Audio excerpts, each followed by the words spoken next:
Please come to order. Good morning. Welcome to the Commissioners of St. Mary's County meeting this date, Tuesday, April 13th, 2021. I am Randy Guy, President of Commissioners of St. Mary's County. I'd like to introduce the other commissioners. Sitting to my right, representing the 1st Commissioner District, which includes Ridge, Piney Point, St. George Island, Mr. Eric Colvin. Good morning. Representing the 2nd Commissioner District, which includes Leonardtown and Hollywood, Mr. Mike Hewitt. Good morning. Sitting to my left, representing the 3rd Commissioner District, which includes Charlotte Hall, 7th District, Golden Beach, and Mechanicsville, Mr. John O'Connor. Good morning. Representing the 4th Commissioner District, which includes Lexington Park, some of California, Great Mills, and some of Hollywood, Mr. Todd Morgan. Dr. Rebecca Bridget, our County Administrator, is sitting at the table to my left. Elisa Casas, our Communications Director, is sitting at the table to my right. Good morning. Amy Carter, our video media producer, is behind the glass. Please turn your cell phones off or on vibrate at this time. Please stand for the invocation and pledge. Dear Heavenly Father, thank you for this gathering of our citizens and the Commissioners of St. Mary's County. Give us knowledge and the will to do the right things for the people of our county. And in your name, amen. Amen. Pledge allegiance. I pledge allegiance to the flag of the United States of America and to the republic for which it stands, one nation, under God, indivisible, with liberty and justice for all. Please be seated. Next, I need approval of the consent agenda. So moved. Second. First, second, all in favor? Aye. Any opposed? Ayes have it. Next, we have some proclamations. The first one is the Week of the Young Child. I think Commissioner Hewitt has that one. Yeah, I have it. And actually, here we go. Aging and Human Services actually has it. I'm just going to read a copy. Good morning. Good morning. Whereas the Department of Aging and Human Services, Early Childhood Advisory Council, ECAC, and other local organizations in conjunction with the National Association for the Education of Young Children are celebrating the Week of the Young Child. And whereas these organizations are working to improve early learning opportunities, which are critical to the growth and development of young children and to building better futures for everyone.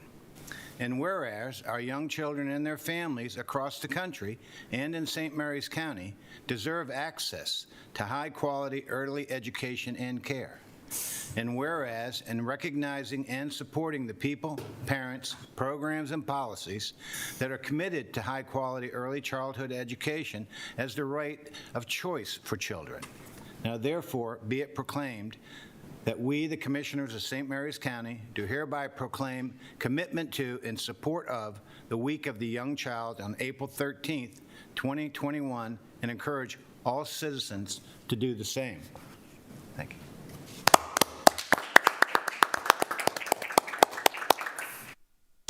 I think we stand and we get our picture taken.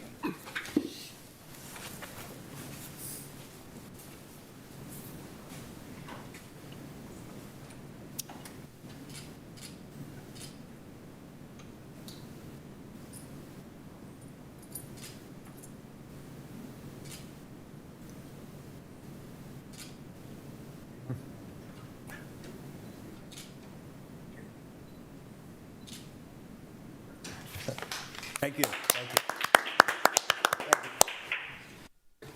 you. Next, we have a proclamation for Flood Safety and Awareness Month. I think Commissioner Morgan has that one. Yeah, I think, thought Gerald was going to be here. Oh, there he is. Come on up, buddy. I didn't see you lurking in the back room. Come on, Gerald. So this morning, we have another proclamation to deliver for Flood Safety Awareness Month.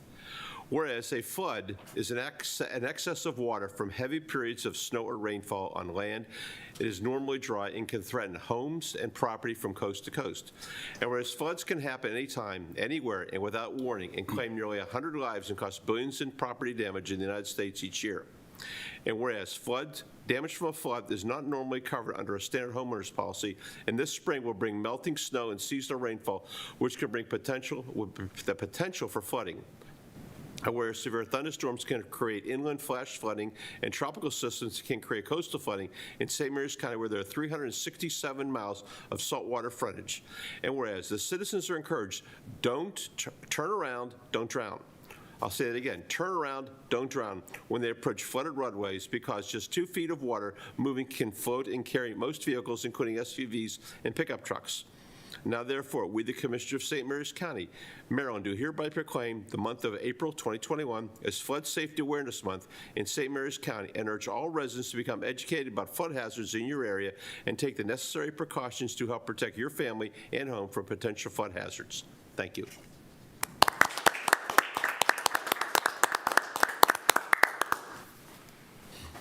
I mean, I could certainly talk, but I think we ought to hear from Gerald. But, I mean, the year that we've just had was incredible. In addition to the pandemic, we had the floods. But Gerald, if you'd like to say anything, or Amy? Again, this past year was very challenging for a lot of, for the county and for our citizens, as we're all aware. Emergency Services teamed up with MDE and Maryland Insurance Administration this year, recognizing April as flood awareness, to get that knowledge and public outreach. I believe Joy Hatchett from Maryland Insurance Administration's online, and also Kevin Wagner from MDE, 2 partners that we've been working with very, very extensively and continue to. So I'm not sure if they have anything they'd like to add. Good morning. Good morning. Go ahead, Kevin. Good morning. Thank you, Gerald. I was just going to say that Joy and I are really happy to be here today. We really appreciate the commissioners recognizing April as Flood Awareness Month. As you know, Governor Hogan declared this month as Flood Awareness Month, so we're really trying to get information from one end of the state about knowing your risk, reducing your risk, and insuring your risk. So helping us to share information on your social media or your websites, encouraging people to just be informed, download the FEMA app or the Maryland Prepares app would be a great first step. St. Mary's County is obviously no stranger to flooding.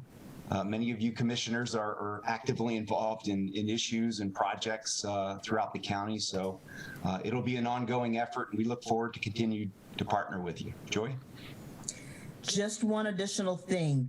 On April the 20th, we'll be having a flood insurance forum, and we're going to be focusing on all types of things, including flood insurance, but also mapping, which is so key to all of your constituents. So I would encourage you to encourage them to join us on April the 20th.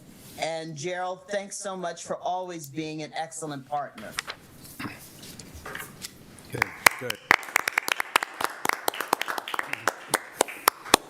So thank you all for letting us take a few extra minutes, but it is very extremely important. Photo op time now. It is. Thank you. Thank you. Gerald and Amy, come to this way. There you go.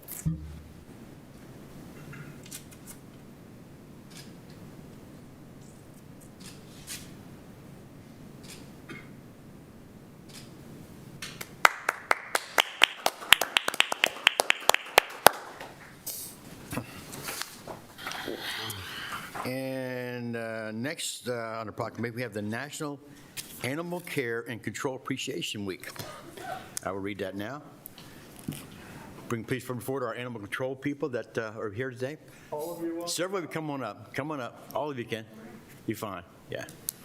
Joy couldn't be here today. John's going to step in for her. Okay. You can have a seat there. And one of you sit in the front there, one over here, and one over there, and then we'll bring you up for the pictures. Okay. Whereas the National Animal Care and Control Association, NACA, is committed to setting the standard of professionalism in animal welfare and public safety through training, networking, and advocacy. Whereas NACA has designated the second week of April each year as National Animal Care and Control Appreciation Week. And whereas the various federal, state, and local government officials throughout the country take this time to recognize, thank, and commend all animal control officers and staff for the dedicated service they provide to various public safety and public service agencies, departments, and citizens, as well as keeping with the long and distinguished tradition of the animal control profession.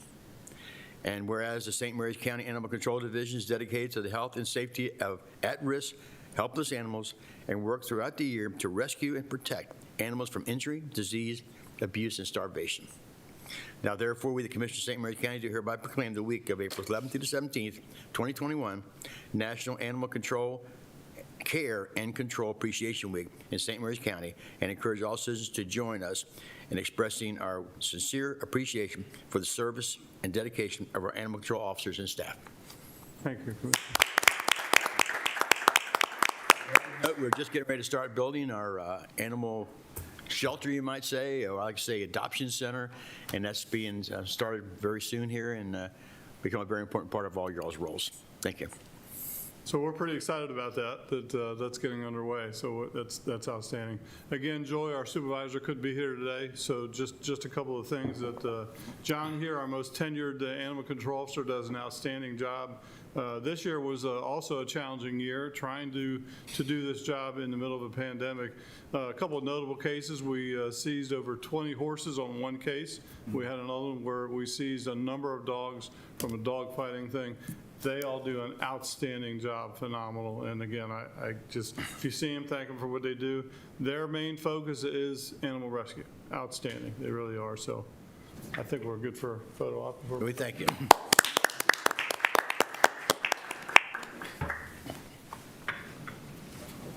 How do you want to You can space yourselves out. Thank you. Okay, well, Would it be okay, just for, is this okay for social distancing? Is that good? All right, thank you.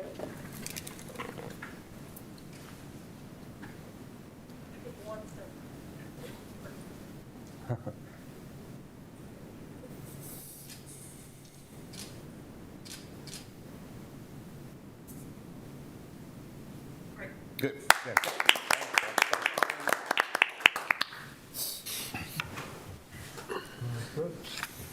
Okay, next we have National Public Safety Telecommunications Week. I think Commissioner Colvin has that one. Yeah. Come on up, Chris. Good morning. Good morning.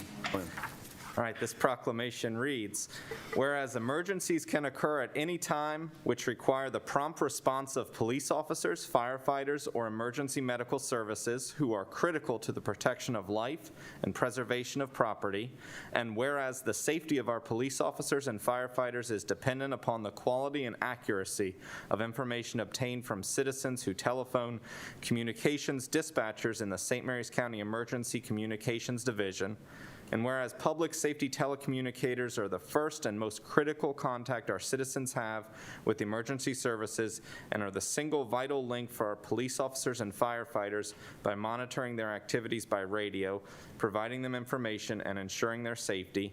And whereas public safety telecommunicators of the St. Mary's County Department of Emergency Services have exhibited compassion, understanding, and professionalism during the performance of their job and have contributed substantially to the apprehension of criminals, suppression of fires, and treatment of patients. Now, therefore, we, the Commissioners of St. Mary's County, do hereby proclaim the week of April 11th through 17, 2021, National Public Safety Telecommunicators Week in St. Mary's County in honor of the men and women whose diligence and professionalism keep our county and citizens safe. Thank you all. Thank you, Commissioner. I mean, what can I say? They work so hard. We've worked hard to improve what we do in the center. I think that our personnel have stepped up and done a great job. During the pandemic, all of our dispatchers had to come out while other people, had to stay home and stay protected. Ours could not. They had to come out, and they were there every day, diligently doing a great job. But I'm going to ask Chris, our Chief of Communications, to maybe say a couple of words if you have to do so. I would just like to thank you for recognizing our staff. They have been displaced this year because of the pandemic. We've put them through a lot, and they've maintained their professionalism, so they've done an outstanding job. Thank you. Thank you. Thank you.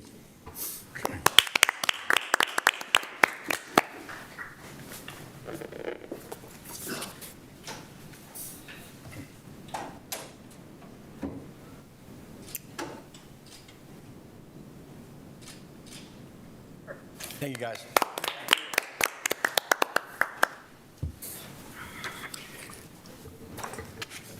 Next, I need a motion to convene as the Board of Health. I move to adjourn as the Commissioners of St. Mary's County and reconvene as the St. Mary's County Board of Health. Have a first and second. All those in favor? Aye. Any opposed? Ayes have it. Good morning, Dr. Brewster. Good morning, sirs. How are you all? Very good, very good. Morning. Morning. But because of you, I'm in pretty good health. I'm sorry? Because of you, I'm in pretty good health. That way. I feel good. All right. All right. Excellent. Thank you again for your time this morning. And I'm here just to give a COVID-19 update, which major focus will be on vaccine, as that's the major campaign right now.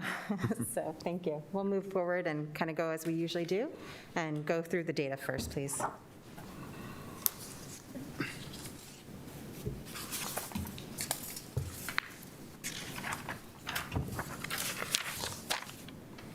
So on our dashboard, as of yesterday, 6,651 cases so far in St. Mary's County residents. Over the past handful of weeks, we have seen some trend upward in the new case rate, as well as the weekly case numbers. As we'll see in a moment, the new case rate as of yesterday was almost 19 cases per 100,000.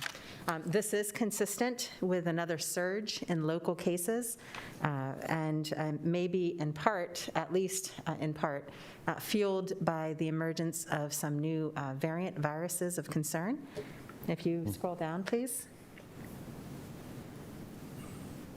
If you keep scrolling to the tiles with the variants.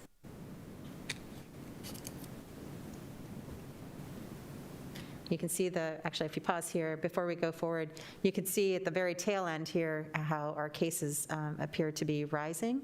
Fortunately, not as steeply as what we saw entering into the holiday season that we just came out of that giant surge. But let's hope we can keep this low, and let's hope we can actually start to reverse the trend there. So here are some, if you scroll up just a little bit to show the title. Yep. So these are some variants of concern. These are variants that the CDC has identified as variants of concern. And they are essentially variants of the original SARS-CoV-2 virus that have demonstrated so far increased contagiousness. We also are seeing some increased disease severity associated with some of this, and greater impact in our young population than what we saw previously with the first virus that really fueled the emergence of the pandemic. So this, of course, is of great concern. This is why we are now doing genomic sampling, or genomic analysis, as I've talked about before, on clinical samples. These include clinical samples like nose swabs that people get. Not every sample gets tested for genomic analysis to determine if it's a variant virus. A very small number of samples from St. Mary's County are tested for genomic analysis. And of these, we've seen several new cases of the UK variant. That's what the B117 refers to. And that's the one that has now been designated by the CDC as the predominant COVID-19 virus strain in the US. And we've also seen some California variants, as well as the Brazilian variant of coronavirus. This is also supported by our wastewater analysis. So we have received some results from our wastewater sampling, and we've started doing the genomic analysis on that, as I've talked about before. We have confirmed the presence of the UK virus in some of the local wastewater here in St. Mary's County. As you can see, the new case rate has been increasing, and as of yesterday, was nearing 19 per 100,000. If you scroll down, please. Our PCR positivity also is trending upward.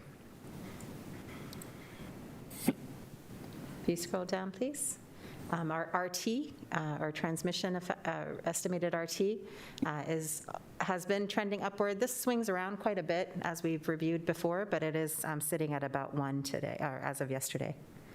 And then if you scroll down to the daily COVID-related hospitalizations, this next one here. Thank you. If you wouldn't mind scrolling over. Thank you. As you can see, we're fairly low in our daily COVID-related hospitalizations. However, in the past week, we have seen that number tick up. And again, as we're following this very closely, especially as around the country, we're seeing reports of more and more young people being hospitalized due to, in part, these new variant COVID viruses, which might be impacting them more than what we saw with the first strain of the COVID virus. If we could go down, please. At this point in time, we have had now have had 123 St. Mary's County residents have COVID-related deaths. And if you scroll down, in our long-term care facilities, we still have active outbreak in Chesapeake Shores long-term care facility. The good news, though, I would say, is that the new case rate in those who are 60 and older remains very low, very low. And this is incredibly encouraging because it demonstrates to us that the vaccines are likely working.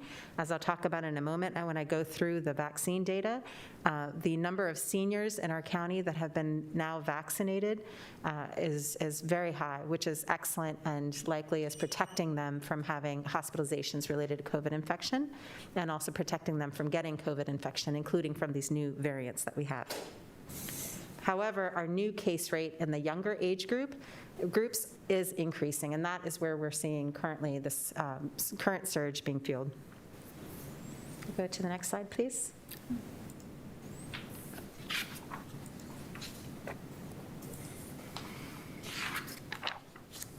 Next slide. This one here, thank you. So just some updates on our testing. We are still waiting on the PNC Bank facility that's being donated for the health department use to become available. So in the meantime, we've reopened our testing site at the health department harm reduction office. That's in Lexington Park in the plaza with the U-Haul. If you all remember, that's where we started out with testing. We're doing a slightly different mechanism this time, but people still drive up and park and they call a number and will come and do their testing sample. So again, Leonardtown office for the health department, the Lexington Park office for the health department, both 9 a.m. to 3:30 p.m. Monday through Friday. We are continuing to offer the community testing also at the 2 new school-based health center sites in the late afternoon, evening hours, 3 to 6 p.m. Monday through Thursday.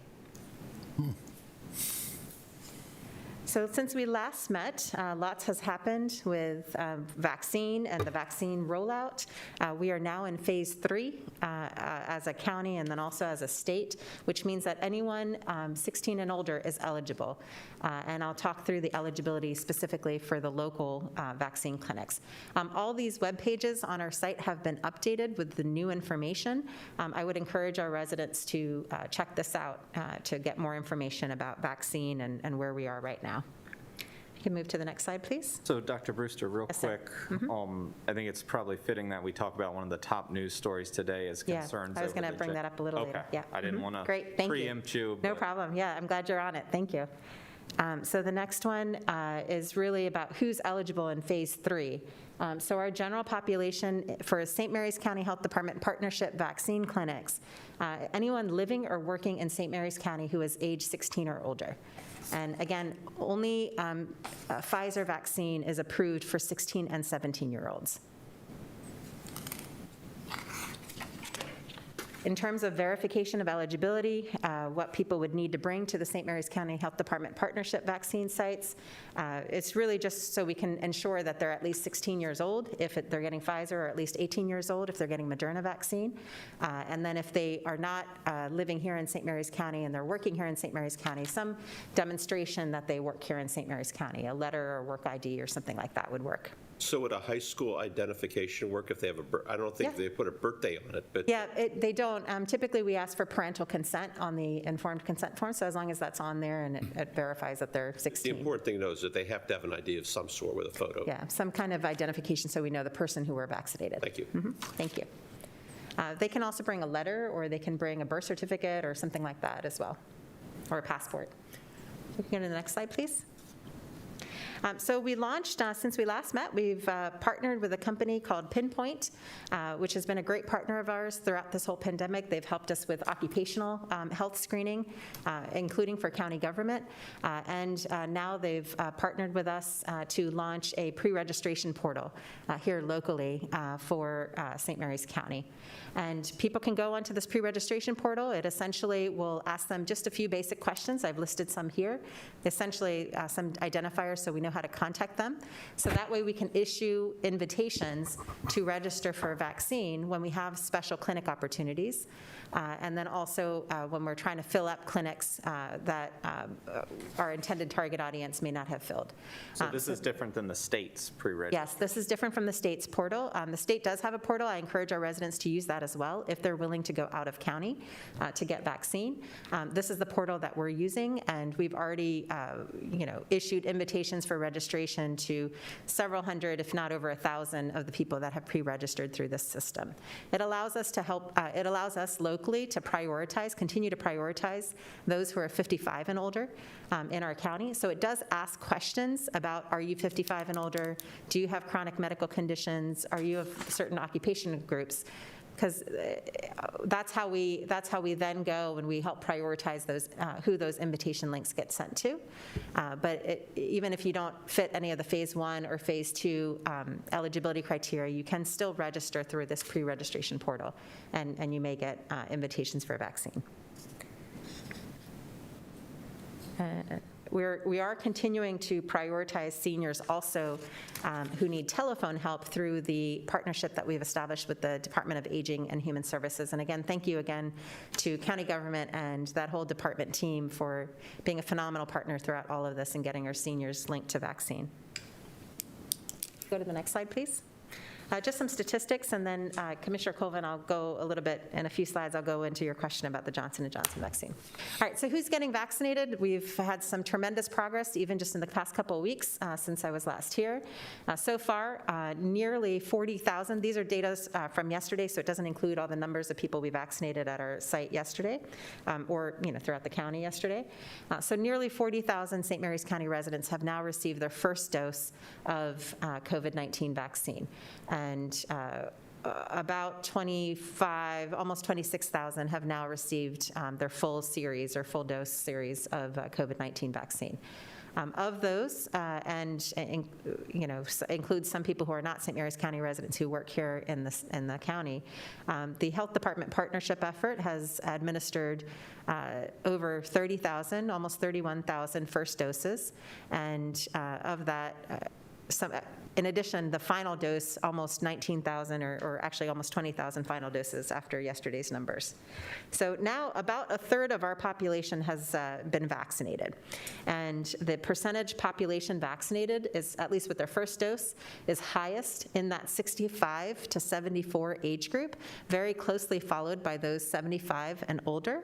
As I said, we are continuing to prioritize anybody who is 55 and older in this county. So if you sign up on our pre-registration portal and you are 55 and older, you will very likely get a vaccine appointment within the week, if not by the following week. We are really excited that we've seen a boost up in that 16 to 64 age group as we have opened up eligibility in phase 2 and then now in phase 3. Again, special thanks to all the vaccinators in the county. We have several primary care offices now offering vaccine. The hospital continues to provide vaccination support and is looking to expand its vaccination support. We have several pharmacies, private pharmacies in the county providing vaccine. All of those efforts, the base is providing vaccine. All of those efforts are contributing to these stellar numbers for our county. And then also, of course, special thanks to the very amazing partners we have here locally who've been working with us at the Health Department to implement our mass vaccine efforts, including the Sheriff's Office and, of course, county government, many agencies from county government, Department of Public Works and Transportation, Department of Emergency Services.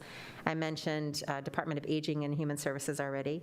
The St. Mary's County Library is also continuing to offer phone support for individuals who need it in getting registration.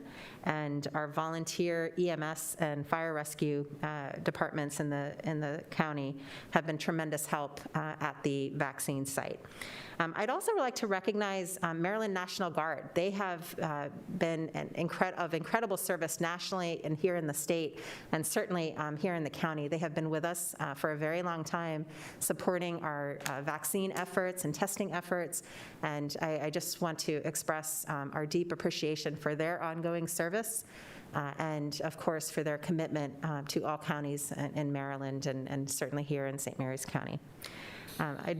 We also, for the past few months, have been implementing a very special partnership with Dr. Pradeep Simlot, who is with Southern Maryland Allergy and Immunology. He's an allergy immunology physician.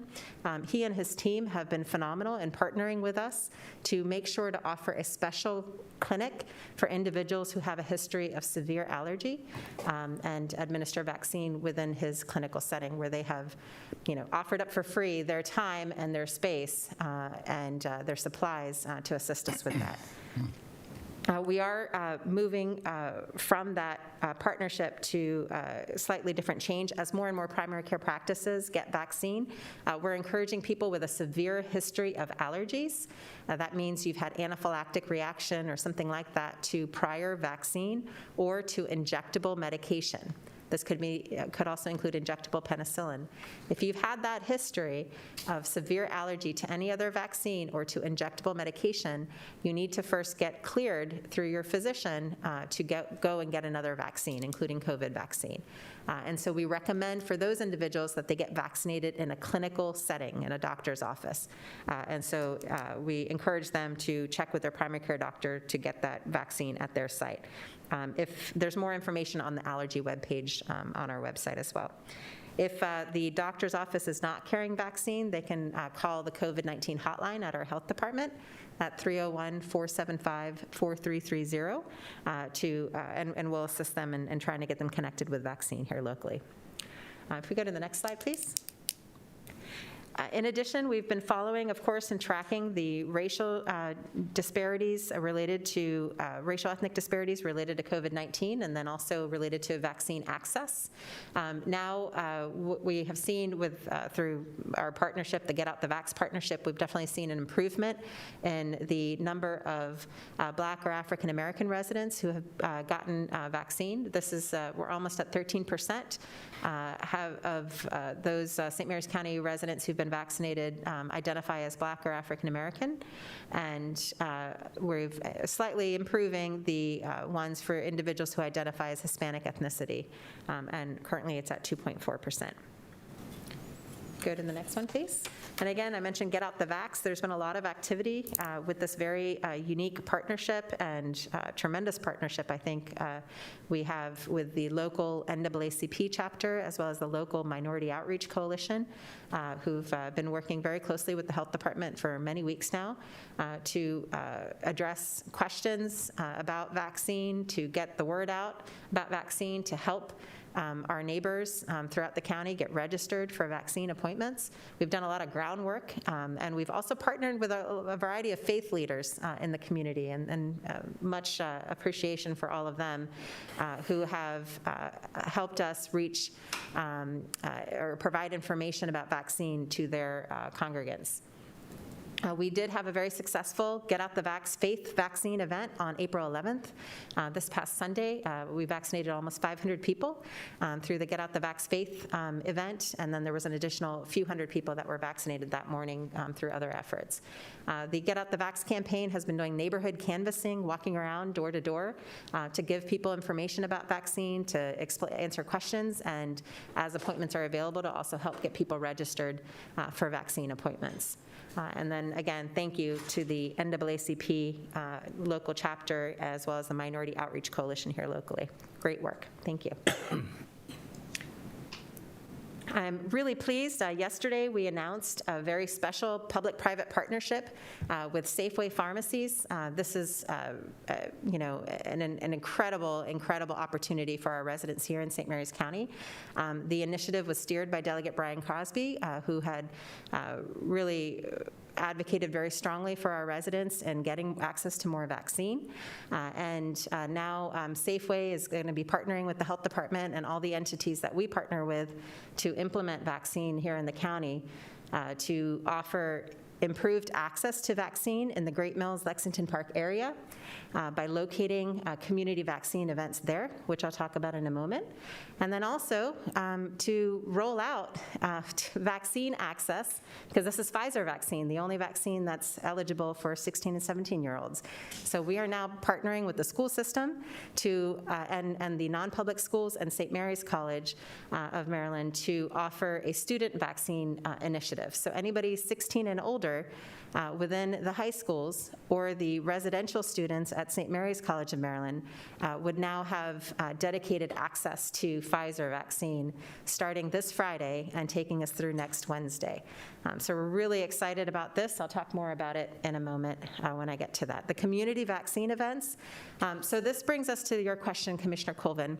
We have 2 community vaccine events this weekend, Saturday and Sunday, scheduled at Great Mills High School. This is in partnership with Safeway and all the other partners that have made this, that will coordinate to make this happen. We're really excited about this.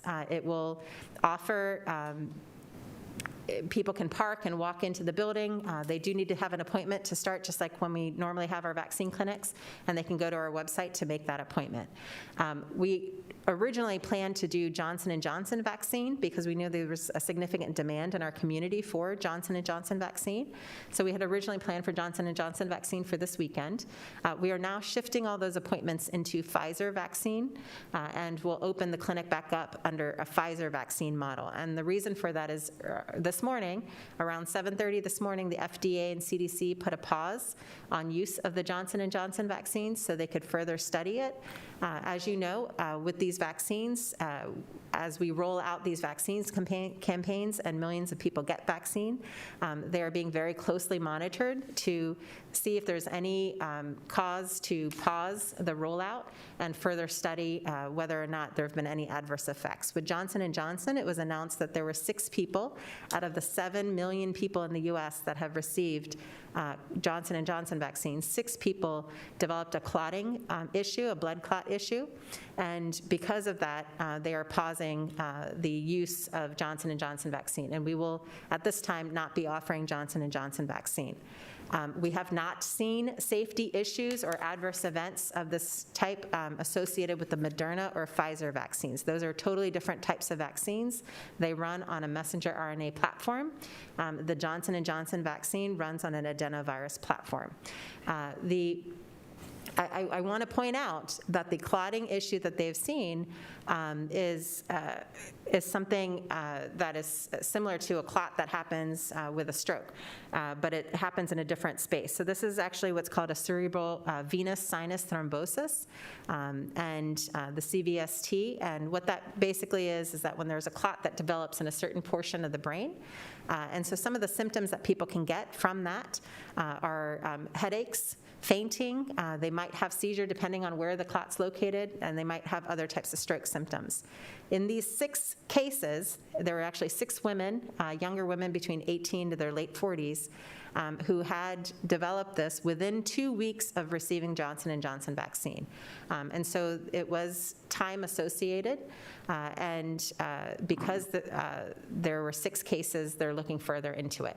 I do want to point out this rare clotting condition, the natural occurrence of this in the population is about 5 cases per 1 million. With the Johnson & Johnson, associated with the Johnson & Johnson vaccine, we're talking about 6 cases per 7 million.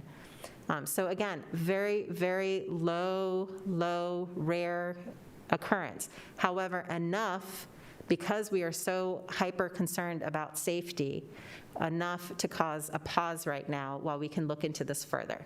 And the FDA has an emergency meeting on Wednesday to look into this further and determine what next steps to take. Again, Doctor, the category of individuals who were coming up with that plot, you said were women between the ages of 18 and 40.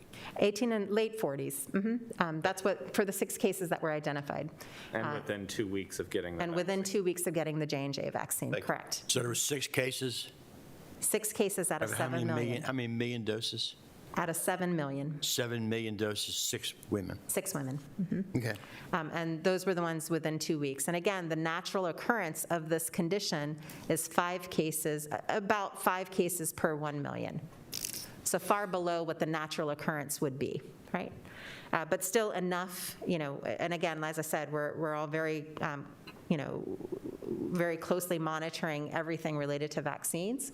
And we're out of, the abundance of caution. I mean, it really, truly is an abundance of caution, but it's Right, important to pause and take a further look. These people could have some kind of underlying condition that causes it, not just Correct. a vaccine. They could. Don't know yet. But it's enough to cause concern, enough to Okay. pause it and to look into it further.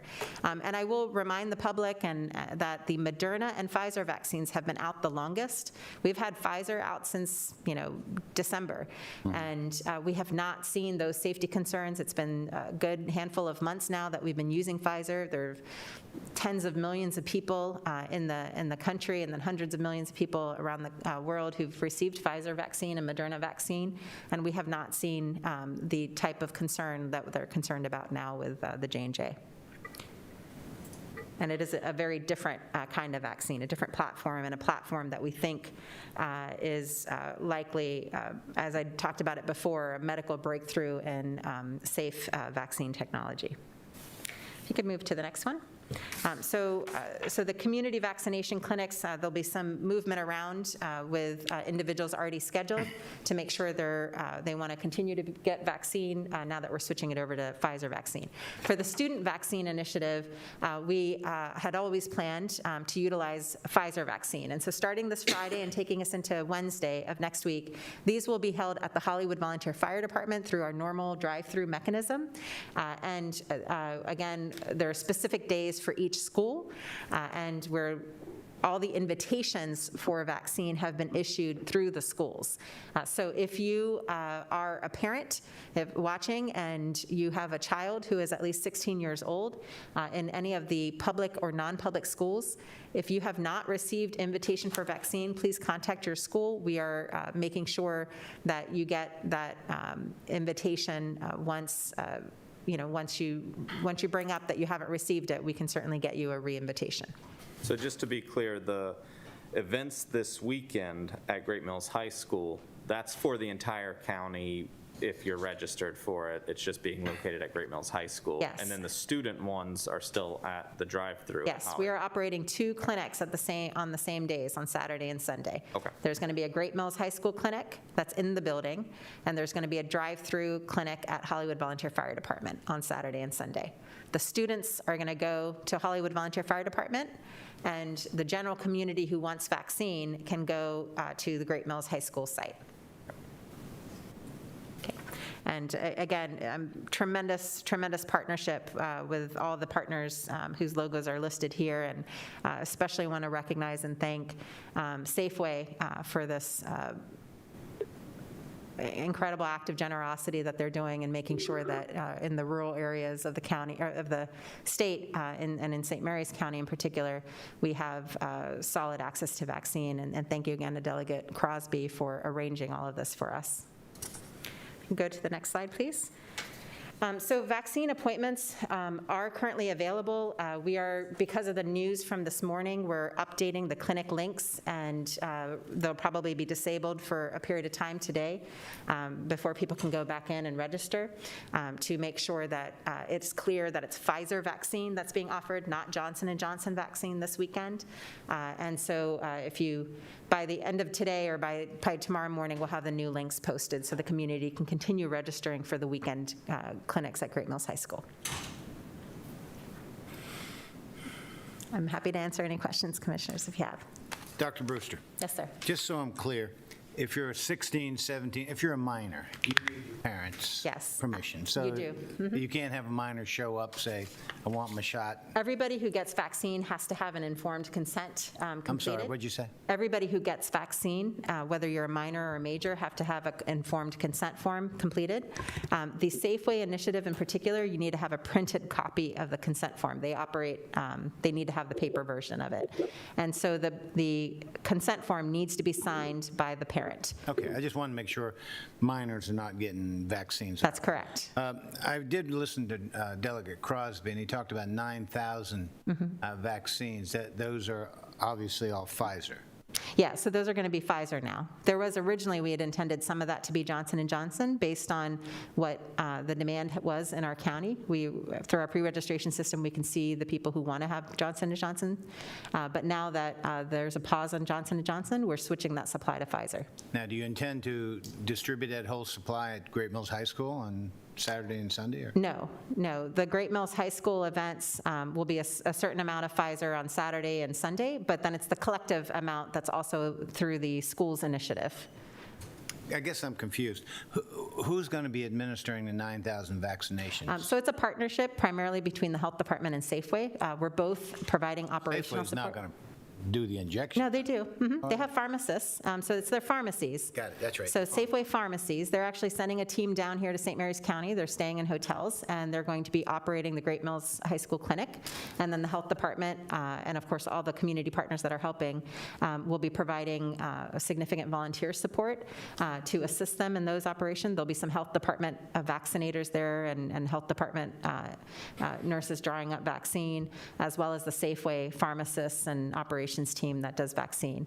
At the Hollywood Volunteer Fire Department, it will be primarily health department staff, and then Safeway will send some of their staff as well to support those operations, so especially since we're running 2 vaccine sites at the same time on Saturday and great Sunday. collaboration. And I will tell you, more people stopped me and said, hey, Dr. Brewster's doing an excellent job. Went and got my first shot and went right through, and everything was seamless. Thank you, and congratulations on Thank you, all the sir. accolades you're getting. Thank you. And again, there's a huge team behind all of this. I get to talk about it, but I really want to recognize, National Public Health Week just finished, but we really need to be celebrating public health and all of our community partners every day of every year. We have a fantastic team at the health department that's been doing this, including our planning section chief, Katie Wells, our operations section chief, Terry Prochnow, communications officer, Jenna Guzman, Quinn Alzheimer's, Hannah Zimmerman. There's so many that are pretty critically and integrally involved in these mass vaccine efforts. I just want to recognize all of them. Well, with any team, you're right, the team members are very important, but all starts with leadership, and that points to you. Thank you, sir. Thank you. Appreciate that. Yeah, you've done a great job of setting all this up. No Dr. doubt. Brewster, senior centers, Yes, any new progress? going to happen soon. That's all I can say. This is a decision from the governor, and we are certainly working with the Department of Aging and Human Services. They are on it and getting prepared. We have offered vaccine to all staff at Department of Aging and Human Services in preparation for getting the senior centers open. I'm excited about the progress that our seniors have made in getting vaccination. Those higher vaccine rates mean that being in a senior center is going to be much safer for this very vulnerable population. So it will very likely happen soon. We're just waiting on the state to make that decision, and we're making all the preparations now in advance of I that. know they're very excited too. Yes, yeah, we are too. I need to get up as soon as possible because I've developed a COVID tube around my belly. COVID too. And I missed Like my twice-a-week exercise there for the past year. So I've got that COVID-19 bulge I need to get rid of. COVID-10. The COVID-10 is called COVID-10. I think it's more of a Flatten the COVID-20. curve, Randy. You need to flatten the curve. I need to flatten my curve. I need my man there to help me. COVID-19, how's that? Well, in college, it was a freshman 15. Right. This will be the COVID-19, how's that? Dr. Brewster, the one question I have is you've mentioned a lot of stuff about schools in here, or maybe just a general statement. The schools going back full swing next year. One of the concerns I have is the communication between the schools, the health department, and parents. So I'm hoping that maybe you can reach out to the chair of the BOE, Ms. Bailey, have a conversation with her, how you can bridge that gap. And similar to you've done with the Sheriff's Department, county government, maybe there's a mechanism you can put in place that can help middle school to high school and elementary, and make sure the health department's involved. And this way, when we're returning to school, put parents at ease, put the kids at ease, and hopefully it can be a continuous flow. Yeah, I think that's a great point. And just so you're aware, I mean, we have daily communications with the school system on not just, COVID quarantine and isolation matters, but also in planning and preparation and all these various safety measures. So they are excellent partners with the health department, and we very much appreciate that partnership and communication. There's a couple of things that are really critical here, and one is if we want to get to a place where our minds as parents are more at ease with our kids being in person with school and having greater in-person presence in school, we really need to get these vaccination rates up in our community, because what that does is when I get a vaccine, it's not just protecting myself, it's protecting everyone around me, and it's helping the rate of disease spread in the community drop, especially as we're getting this greater and greater concern with these variants. We really need to get people, to get vaccinated so that we can protect the whole community. This opportunity that we have this week and running into next week with getting students vaccinated is a huge step in the direction of safer in-person learning and more days of in-person learning. And I can't stress enough how important it is for parents to very seriously consider and discuss with their teenager the option of getting vaccinated on that in this next week. It will help us decrease the issues that we've been seeing with COVID spread in our schools and issues that we've been seeing with COVID spread in a variety of our youth sports, which nationally youth sports and schools have now become a major mechanism of transmission of COVID in younger populations, because now we're seeing more and more people back in play. Yeah, I'm hoping that the occupational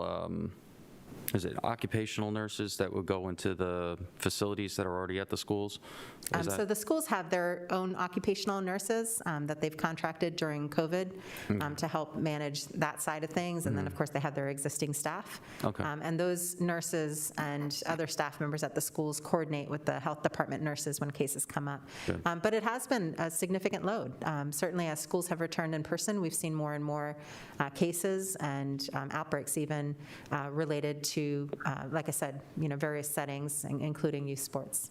Well, that's the whole point of my request, is just to reach out and see how they can lessen that load and see if the facilities that you have as the health department in the schools can be of use, from the Board of Health perspective. Yeah. See what we can do to, just keep an easier line on it and maybe ease some of those concerns at the same time. I mean, sure. You know best how to approach it. That's why I give it to you to reach out to her. Thank you. Great idea, and I'll definitely do that and certainly have more conversation with the superintendent on that matter. Thank you. Thank you. Okay, the Great Mills High School, the April 17th and 18th, that's open to everyone 16 and older, not just Great Mills High School students. That's correct. In fact, Great Mills High School students are going to come Friday to the Hollywood Volunteer Fire Department. There you go. As a drive-through. And the reason why we did that is because the school system is making buses available to help transport students. Very good. And it's much easier to run the buses through a drive-through mechanism than to park it and have all these kids congregating in an indoor setting. Yeah. So it also provides a more centralized location for the Chopticon kids coming down or the Great Mills kids coming. Exactly, sir. Okay. And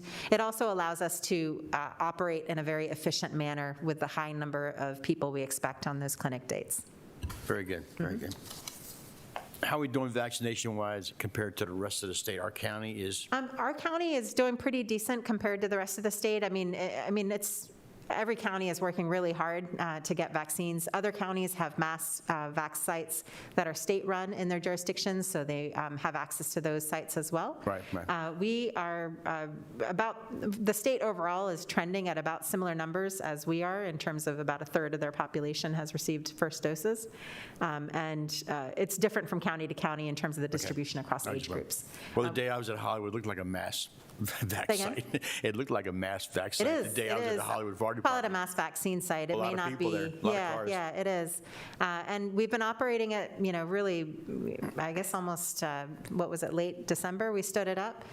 So it's been great. I Very think good. it's really been effective. We are the main vaccinators in the county, but I'm hoping as more and more primary care providers and pharmacies get supply in the county, that the load of that responsibility gets more spread out. Right. Well, thank you very much. Thank you. Okay. Okay, I need a motion to adjourn as a County Board of Health.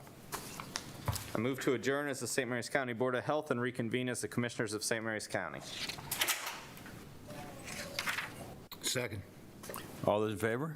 Aye. So moved. Thank you, sir. Thank you, Dr. Have a- Brister. Thank you very much. Okay, next we have on the main agenda here now, a Department of Finance request for public hearing supplemental appropriation ordinance. By Ms. Jeanette Cudmore, our Chief Financial Officer. Good morning. Good morning. Morning. All righty. Section 27.9 of the Code of St. Mary's County, Maryland authorizes and empowers the Commissioners of St. Mary's County, upon the recommendation of the CFO, to make additional supplementary or emergency appropriations from contingent funds, provided that the CFO shall first certify that in writing that such funds are available for such appropriation. The funding will be grant funding being allocated from state and federal sources. In accordance with Resolution 2016-6, the public hearing is held open for 7 days for written comment prior to being placed on the Commissioner's agenda. In preparation of the upcoming grant request for FY 2021, our current year, a supplemental appropriation totaling about $8 million is needed to have sufficient budget authority to move forward with the grant request. To date, the anticipated grants are over $2 million for round 2 of the STS grant, which I think is coming on the 20th agenda. 4.5 was the ERAP application, which was on the 30th agenda, which was from housing, and $600,000 FEMA-related funds that we've already received in 2021. And I just learned this morning that there's another $38,000 being anticipated to come from FEMA. And then $375,000 from DHCD for the economic development for nonprofit funding, and I think that's on the 20th. So the supplemental appropriation requires legal advertising and a public hearing to follow for appropriate budget authority prior to accepting the grant funding. We're requesting that the public hearing be on May 4th, and then based on updated motion to remove the 7-day and then approve the actual supplemental appropriation on the day of the hearing, if so approved. I move to hold a morning public hearing authorizing the Commissioners to suspend the administrative rules and Resolution 2016-06 for public hearing only as they pertain to leaving the record open for 7 days to place the matter back on the Commissioner's agenda for a decision, therefore to vote on the $8 million supplemental appropriation for FY 2021 grant funds immediately following the public hearing. Second. Got a first and second, all in favor? Aye. Aye. Any opposed?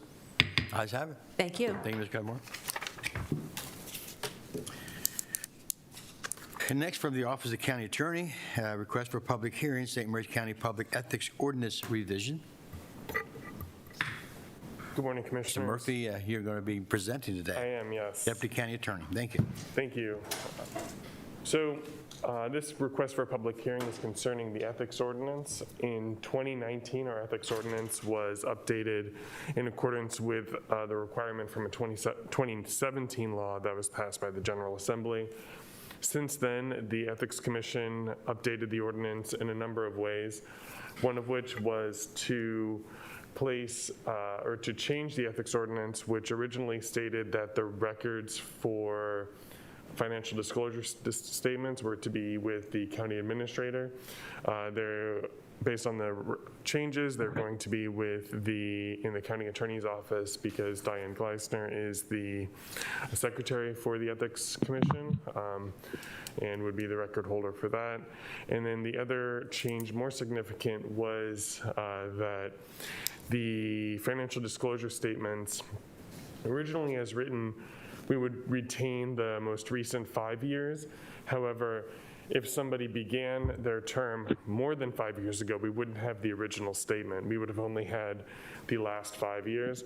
So if somebody, it just led to a bunch of addendums that may not reflect actually the original document. So the ethics ordinance was amended so that we would have the original statement and then the last 5 years. So we have a more complete picture of somebody's financial disclosure statements. And then finally, the ethics ordinance was amended to reflect some minor revisions regarding the structure, so it more mirrored the state ordinance or the state law. And then lastly, the ethics ordinance was amended. We got something back from the state regarding if somebody files for candidacy, if they don't file their financial disclosure within 8 days of filing their candidacy, under the state law, the ethics or the candidacy is deemed to have been withdrawn if they don't file. So if you file for candidacy, you have to file your ethics statement as well. So those are more or less the changes that in a brief overview of the ethics ordinance. And at this time, we'd just like to ask for a public hearing. Mr. Murphy, Yes, sir. what caused this to happen? I mean, our ethics ordinance doesn't follow the state ethics ordinance, does it? It does not follow the state ethics ordinance, though we are required to have our own ethics ordinance under a 2019 law. I guess what I'm driving at is I see you say we're falling in line with essentially what the state's doing. Sure. But we don't follow the state ethics ordinance. That's correct. So I guess What caused this? What generated this? So I guess to restate, our ethics ordinance was originally had one section with all the prohibited activities, and it was really, really, really long. So the way that the state law does it is they break up the prohibited activities into individual sections. So instead of having one really long section, the way that it was amended is so we have a number of smaller sections. So if somebody was looking, oh, what are the laws on employment, they could just look under employment section rather than a really, really long. But this improves clarity. Okay, Exactly. So that's the idea. That's what I meant. I'm sorry. I meant to. No, that's all right. No, I appreciate that question. It wasn't Don't know to. why we do stuff. Sometimes we do Oh, of stuff course. just because we don't have nothing better to do. No, certainly. Okay, so you're clarifying. Good. Absolutely. Need a motion? All right, I move to approve and authorize the county attorney's office to advertise and hold a morning public hearing on the St. Mary's County Public Ethics Ordinance proposed revisions. Second. I have a first and second. All in favor? Aye. Aye. Any opposed? Ayes have it. And what was the date that we, Oh, certainly. May planning. 4th was the requested date. May 4th. May 4th? Yes. Perfect. Good. Good. Thank you, commissioners. Thank you very much. And next, we have all important legislation update from the Office of the County Attorney, Mr. David Weiskopf, our county attorney. They didn't postpone sign die, did they? No, sir, it's over. You tell them all to go home now. It's over, and the governor's already vetoed some stuff, and the legislature overrode some of it quickly. So we'll talk about all of that. Let's see.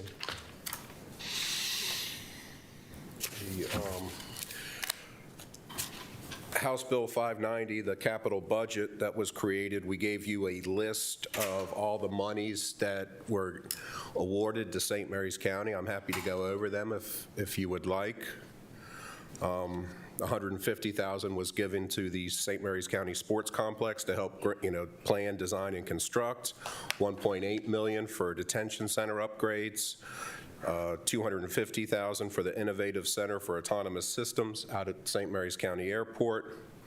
$4.8 million for the University of Maryland third academic building. $2 million for the Historic St. Mary's City Commission for deferred maintenance, $4.7 for the Maryland Heritage Interpretive Center, Visitor Center, which is the new visitor center at Historic St. Mary's that they're going to build. A big deal that's going to be Oh, absolutely. exciting thing. Yeah. And it's gonna- How come there's two of them, though? There's 4.7 and 10.8. Well, I believe the 4.7 is for the start, maybe for the plans, and then the 10.8 is for the hard build, the construction costs. But yeah, they did break it out for some reason. And then they also received 1.5 for campus infrastructure improvement. St. Mary's County Parks and Playgrounds received 1.5 as a grant for indoor and outdoor projects. The Ridge Volunteer Fire Department received $500,000 for renovations. The Patuxent River Naval Air Museum received $100,000 for renovations. The Point Lookout Water Treatment received $312,000 for funds for infrastructure improvement. And then Anne Arundel Hall, to finish that at St. Mary's College, is the $17 million. And the governor's supplemental budget gave the Charlotte Hall Veterans Home $200,000 for an ambulance. The Southern Maryland Ag Development Commission had their budget restored to $450,000. St. Mary's College Academic Building and Auditorium got $20 million. St. Mary's College Facilities Renewal got $1.5. Historic St. Mary's City Fort Excavation got $1 million. Oyster Seating got $1 million. And that is that part. What did college get, about 40 million, 50 million? St. Mary's College? College made out really well this year. They got very well. Really well. That's like, man, compared to everything else, it's like the, Some years they do and some years they don't, right? So I guess I think this there was might be also additional funding for land preservation too, but I'm not sure where that falls in. you got 20 million for an academic building auditorium, and then another, 15.5 million for Heritage Interpretive Center, and then another 17.5 million for Anne Arundel Hall. That's, Yeah. Well, the auditorium, I'm sure, will be able to be used by the public and That's what they said, yeah. as well. And it'll That's be- been on their agenda for years. Oh, for years. Well, if you recall, the auditorium they have now out there by Calvert Hall is So- probably built in the 40s, right? The original to least. St. Mary's City. Right. that's good for them. Absolutely, absolutely. So the following bills passed, and we'll go to the governor for signature, which is the METCOM, one related to debt, the public facilities bonds, the building excise tax, the local gaming provisions. And since that time, others passed as well. Basically, the three St. Mary's County bills that didn't pass were the Human Relations one, the golf carts, and the Law Enforcement Hearing Board one, for specific to St. Mary's County. And House Bill 655 did not pass. It did not make it out of committee over in the Senate. And then bills of interest that have passed, you have House Bill 6. 1 second. Oh, certainly. No, I'm sorry. No. Took me a second to catch them. So when 655 didn't get out of committee, so obviously it didn't get voted on, doesn't become law. Right. Now, is that something that just gets laid over till next year? If somebody brings it back, certainly, And it starts the whole process again in the House? certainly, Okay. certainly. All right, thank you. Certainly, thank you. Okay, so, House Bill 670, which was the large Police Accountability and Reform Act over in the House, made it over to the Senate, was passed, and then the governor vetoed it, and then it was a gubernatorial override. So it has become law. That's the one that, strikes out the law enforcement officers' Bill of Rights, establishes a use of force statute, the body cameras, specific provisions about search warrants, some good, right? There's financial assistance programs for police officers for higher education. There's also, there's increased civil liability limits. I think it went from 400 maybe to 890 if it's police-related. There's also public disclosure of police misconduct records. I believe they're taking it out of the person, saying it's not personnel. So, as everybody says, I'm sure we'll see a lawsuit or two regarding whether or not, all of these are constitutional. Well, Mr. Weiskopf, I think you bring up a point. I had a discussion about it earlier, and there's discussion throughout the state from other counties as well as the FOP. I spoke with you this morning about it as well, but I would like you to reach out to your counterparts throughout the state and possibly the state FOP, the sheriff's office, to find out if there is a challenge that we could either join in on or see where it's going based on the constitutionality of these laws and the fact that some of them supersede already existing case law such as Graham. The fact that there's already established case law and the state chose to override that established case law, it's troubling in its own sense, but also the ability of the sheriff to do his job in a duly elected official office. The administration of his office is contingent upon many things that is within the state constitution. So there's plenty here to be challenged with that. Also, the public health and safety portion of it, the ability of the commissioners to provide adequate public safety and the sheriff to provide adequate public safety.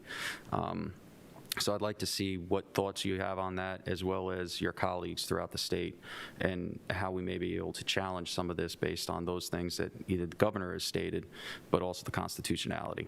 And that's something my office can look into and report back to the commissioners, certainly. Let's see, and there was a Senate bill that passed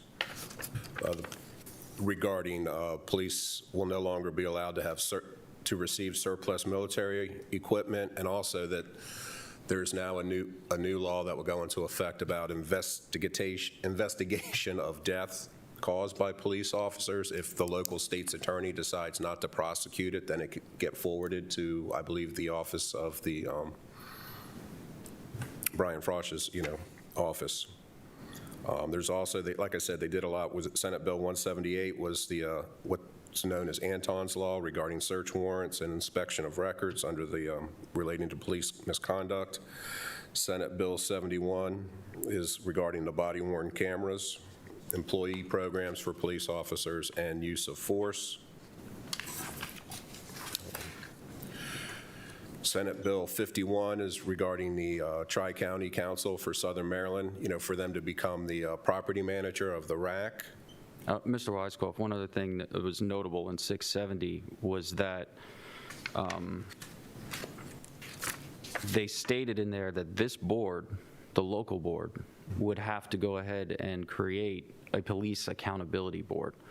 Oh, yes, there are certainly some county things that have to happen. I think the way it was originally written, I think I might even be part of that board. Right. They didn't cover compensation, if it's state, if it's, Right. It was very, very vague. Right. And what is the participation of the local law enforcement agency? Right. Now, on top of that, the other thing that I want to know is we have troopers that work in this county. Mm-hmm. Now, are they going to be responsible to our alleged police accountability board, or are they going to be responsible to a state accountability board? Because if they're doing it in our jurisdiction, there's lots of questions that I have here. Certainly. And 670 is one that goes into effect July 1, so we do have a little bit of time. But my office will certainly get with Sheriff Cameron and Major American to discuss, what needs to be implemented and how to best go about it. We're, certainly, as always, willing to help. Thank you. Let's see. The House Bill 97, Department of Housing and Community Development, Office of Digital Inclusion, which is established. It's now the ODI, Office of Digital Inclusion, which used to be the Office of Rural Broadband, and they're giving themselves, some more duties, expanded responsibilities. And then we have a couple of environmental ones, House Bill 76, water pollution control, expanding the ways that a person can intervene in civil actions, standing, basically. And then House Bill 204, environment and natural resources, again, is expanding the way complaints, inspections, and enforcement happens on certain environmental and natural resources laws. And let's see, the House Bill 589, which was the Budget Reconciliation and Financing Act, the SDAT shift did get removed from that, as well as the $1 million to Charlotte Hall Veterans Home did get restored. House Bill 183, the Public Information Act. They've expanded the jurisdiction of the Compliance Board. Solid Waste, House Bill 264, the Solid Waste Management is how large quantities of leftover food, I guess, gets separated from solid waste. The Kerwin, the blueprint for Maryland's future, the emergency bill did go into effect, but I think we've discussed that we've, been fine with our maintenance of effort. It's really for some of the other counties. Let's see, there's some tax property ones, some homeowner protections. I did note that in one of the property bills, the tenants, people facing evictions, will now be entitled to a attorney out of the Maryland Legal Services Corporation. So that'll be, and I guess the state is funding that, but I think there's 650,000 cases, yearly. So it'll be interesting to see how that gets implemented. My understanding is the landlords are going to have to contribute to the fund based on the way the law is laid out. That's my understanding, which means one thing, if anybody can guess, right, is that rents go up to cover that, right? If I've got to contribute $20, then, your rent just increased $20, certainly. I mean, that's... Oh, but they put a law in that you can't increase the rent. I mean, this is a double whammy thing. Oh, right. We're going to protect the people who are living in the rental properties. You can't evict them. We're going to provide free state counsel. The landlord will pay for the counsel to evict the person from your house, and you can't raise the rent on the person living in the house while you're trying to evict them because they're not paying the mortgage. That's a great deal. Right. Great deal. But once that person is gone, the rent will be raised. Socialized housing. Yeah. So, Mr. Westcott, before we go on too farther, HB 745, the early voting centers. okay. So we'll be getting another one in Lexington Park, is that what that means? Well, that is based on the number of registered voters. And do we have, I guess the question is, do we have more than, is it 50,000 registered voters in St. Mary's County? Yes. Yes. Like 63. We have 63, so it would be, and I'm just trying to find the bill. My understanding is it would go to 2 early voting centers. Did that law preclude any additional early voting centers? Or did it allow for the addition of others? It says you have to have a minimum of 2. So it says minimum of 2. Okay, good. Well, right now, we're under the current law, we were allowed a minimum of, we had to have 1, but if we agreed with the local board and maybe somebody else, that we could then have a second one as well. Right, because The thing is, we could potentially do one in the north, one in the middle, one in the southern part of the county. yeah, exactly, to keep it equal across the county. But I think, let's recognize, that's not our call. It's the Board of Elections call, so we can muster here and sound great on TV, but it's not our call. Yeah. Right. Okay, but it did pass. Yes, it did, sorry. Okay. But it is $190,000 more out of our budget. Yes. Per center. Per center. Per center. Per center, yeah. And if I look at memo number 2, it just goes into, shows you the St. Mary's County bills that passed and the 3 that didn't. The second page shows you the 3 bills that were vetoed by Governor Hogan relating to police reform that were then overridden. There's cybersecurity bill passed, but that they did take out the part that would have mandated The employees. for local government. And we are looking at the state and local government teleworking bill. Just to, I think we might have to create some policies based on that. And there's some tax exemptions.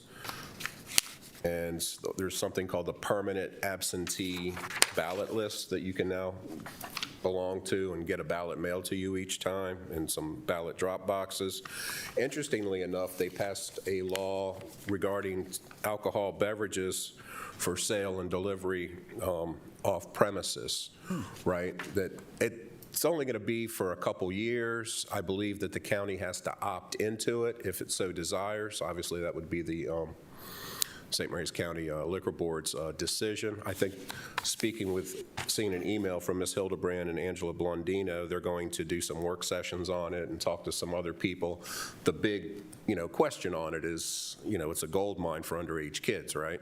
Sounds like it. And there's a story that Montgomery County did a test, and I think they found 50% of the liquor was going to, kids. So, Mr. Weisskopf, I know there's certain liquor license, they call them on and off. Now, if you have an on and off license, that means what? on-off, as I understand it, means that you can sell on the premises, and you can also sell Off premise. to go, that somebody could buy a six-pack Take to something leave. and take it Right, with take them. with them. Yeah, most liquor stores are off only. Right, and some Liquor stores off only. and some bars are on and and off, right? You They can sell you a six-pack of beer right from the bar, and you can Yeah, take it out. yeah. So you have to have an on and off license. But this will be delivery, on, off, and delivery. Right. This will be off. Now, it'd definitely be off. Is it Big Dogs is the same thing? Big Dogs and ABC would be on-off, because you can Yeah. go in the back and drink, and then drive the drive-through or get a bottle to go. Right. Did this also include beer and wine in stores, grocery stores? Yeah, I've heard that. If they wanted to set up for it, certainly. Like I said, my That understanding bill is. failed. That bill, it's going to stay. That bill failed, the one for the bill grocery failed? stores. Okay. Yeah, that was, Oh, no, that was being pushed by the Prince one to George's. allow the chains to have it? Right, Right, yeah. that failed. But you were just asking if the ones that had it now could do delivery, right? Well, it'd have to be a package store, probably delivery. No, was talking bars, like there's McKay's or something. eligibility Bars could probably do too, allows yeah. some bars to be able to deliver alcohol to residences as long as it's in their county. There Right. had been some differences of opinion recently between Calvert and St. Mary's, where individuals were ordering to go from Calvert and coming across their bridge and delivering in St. Mary's, Right. which was voided as illegal because it does not permit a Calvert proprietor to deliver across the bridge and vice versa. So you have to deliver inside your county. You tell me, Absolutely. I see somebody like McKay's over here in Hollywood, by my house is close by, but they have not liquor, wine and beer in there, along with all their groceries, but you don't get that down at BJ's or, My understanding is it was grandfathered, right? That the McKay's was selling it long before we probably had an alcohol beverage commission. Yeah, and they had to go through. My understanding is that they have and that's why if you look at the new one they did up in, I say San Sushi, but the name changed, but the old San Sushi Center, It's called they Pawtucket. had to wall it off, right? They Yeah. had to throw up walls. That's to- the same Like thing when in they the did Leonardtown. Leonardtown's got a wall up. You can't go in the store at the liquor store. Right. okay, so it's, Yeah, you got to go outside Basically, to you get have to it walk out of the separate. store, around the corner, Right. and then walk into the liquor store. But they also, they had to go through a special process as the one in absolutely. Leonardtown to get the sale and on-site consumption. Right, because for the Leonardtown wine. is Right. involved with it as well. okay. Okay. Let's see. I mean, that's basically it. I don't know if you have, questions about certain ones that we need to look at in more detail. Like I say, there's certainly plenty for us to still do, especially with the police stuff. We have to, speak with the sheriff and figure out what boards have to be set up and that sort of thing. I would just say to give Delegate Crosby all the time in the world, if he plans on representing 655, if he'd like to follow the already established process in St. Mary's County, so the people of this county can go ahead and speak on it and bring it up at our delegation meeting, and see if you can reach out to him and say, if you want to bring it up again, how about we follow the process? Because that's one of the reasons that it didn't make it out of the Senate is local elected officials and the people of the county were not involved from the beginning. Certainly. We can reach out to him. So, Mr. Westcliff, tell me, sign dies happened, session's closed. Now, the governor has, this is just FYI for people, till July 1st to sign the bills? He has 30 days, I believe, to sign or veto them. And if he doesn't sign it, it automatically It becomes- automatically goes into, right, because I have heard, and I forget which one, that there are certain ones that he's not going to sign. So my point is this, if he doesn't sign, or if he signs, then they Go into law. They pass. That always struck me as right. unusual. And then ones he vetoes, now they can be overridden Right. while the session's in session. Right. So they can't have any overrides until next year. Unless they were to be so upset they called a special session. Okay, but okay, right. yeah, something called a But right, special session. Right, but otherwise, right, if he were to veto one and there was not a special session, then they could just, Then they gotta wait till they next could year. Wait till next year and choose to override it if they wanted to. And if they did, then it would obviously go into effect in July or October of next year. So the next thing we should look towards is maybe July 1st and see what's vetoed, what's been signed and unsigned, Right. and then we know what impacts us. Certainly, and we can keep a list of that and just, email you commissioners and let you know what is if you want. And I think you have more time on 670 anyway. While it may become an emergency piece of legislation, it doesn't actually go into effect until 2022. So there's a rider in there. Last time I checked, who knows what they did on 3rd, but that it wouldn't take effect till 2022. So I think there's time to go ahead and marinate on that one and figure something out. Certainly. Okay. And what I would just comment is that while these bills have just passed, there's going to be fiscal notes associated with them that we're going to have to study before and during our budget sessions coming up to see just where the fiscal implications are going to be for us over the next few years across the board. Right. Because I'm sure there's a lot of things hidden in these bills that, we just haven't seen yet. Well, that's always the case, right? That's always the case, right? That's very true. Anything else, Commissioners? Thank you, Commissioner. Thank you, Mr. Weisskopf. Thank you. Let's see, I think next we go right into County Administrator time. Dr. Bridget, you got it. Thank you, Commissioner President Guy. Commissioners, draft meeting agendas next week on Tuesday, April 20th. You have 5 proclamations: Fair Housing Week, National Library Week, National Child Abuse Prevention Month, Administrative Professional Day, and National County Government Month. The next is from the Department of Economic Development with a public hearing on proposed commercial property tax credit. The next item was discontinued last night, so that comes off your agenda. You adjourn your morning meeting with an afternoon session for public forum. The next week is Tuesday, April 27th, with 4 proclamations: CSM Community College Month, Law Day, Travel and Tourism Week, and After School Professional Week. You adjourn your morning meeting and reconvene at 6:30 p.m. here for your 2020 public hearing, your budget public hearing, here again at 6:30 p.m. Dr. Bridget, the rezoning for PB2 LLC, I received some emails on that. Why was that discontinued? Who made that decision to pull it off? So that was the county attorney's office Okay. What was the basis for that? Sorry. for the postponement of the public hearing for rezoning PB2 and the Planning Commission last night. Oh, certainly. Last night, Director Bill Hunt filed it as a change or mistake, in this case, saying it was a mistake. And in that instance, it really delves into case law, common law, what denotes a mistake.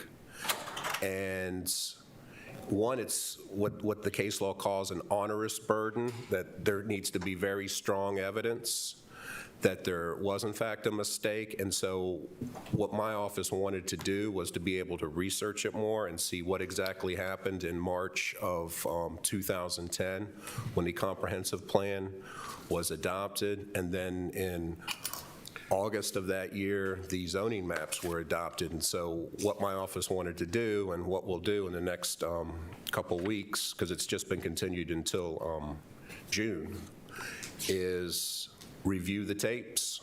Okay. And watch some meetings and be able to better advise the Planning Commission as to what did or didn't happen. I appreciate it. Normally don't ask questions on this one, but I've just gotten so many emails on this about waste and unexploded ordinances and conflicts and you name it. I wanted to understand it, so. Sure. So All right. it's just been delayed so we can get some better information. Okay. More information. So Mr. Hunt thinks that it was a mistake in the rezoning back in March of 2010? Yes, if I recall correctly, his premise is that the property, the 600 and something acre property can only be used really for something like industrial or commercial. Right. And so maybe it wasn't properly looked, right now it's currently zoned RPD, which would allow residential, but if residential really can't be there because of, possibility of unexploded ordnance or things, I think it's really primers, if I recall correctly. Yeah, it might be. There's tons of articles on The it. site was pretty well cleaned up, but they're afraid there might be still something there buried. That's my understanding, and I think the recommendations from MDE or other people like that are that it shouldn't be a Residential area. shouldn't be a residential area, or a school or a nursery or things like that, but it'd be no problem to be, light industrial and that brings into, questions where it's located and things like that, so we'll. Yeah, that's some of the emails I saw. When I saw that, I was like, oh, okay. Yeah, I got you. Thank you very much. So we're looking into it. Mr. Weiskopf, I think it's very important, though, that people understand, at least this commissioner, the commissioners are not behind this. We're not pushing this rezoning. Yeah. No, sir, this The was. owner of the property has requested a rezoning of his property. This was, no, this is actually Bill Hunt putting it forward, because he just thought, I think in speaking with DED and. I mean, would he just come out of this up the top of his head, said, hey, it's a good idea to do? I think he just thinks that there should be some economic benefit, to the property, that it shouldn't sit idle, that there should be some use to it. Well, the people who own it need to make that decision. Yeah.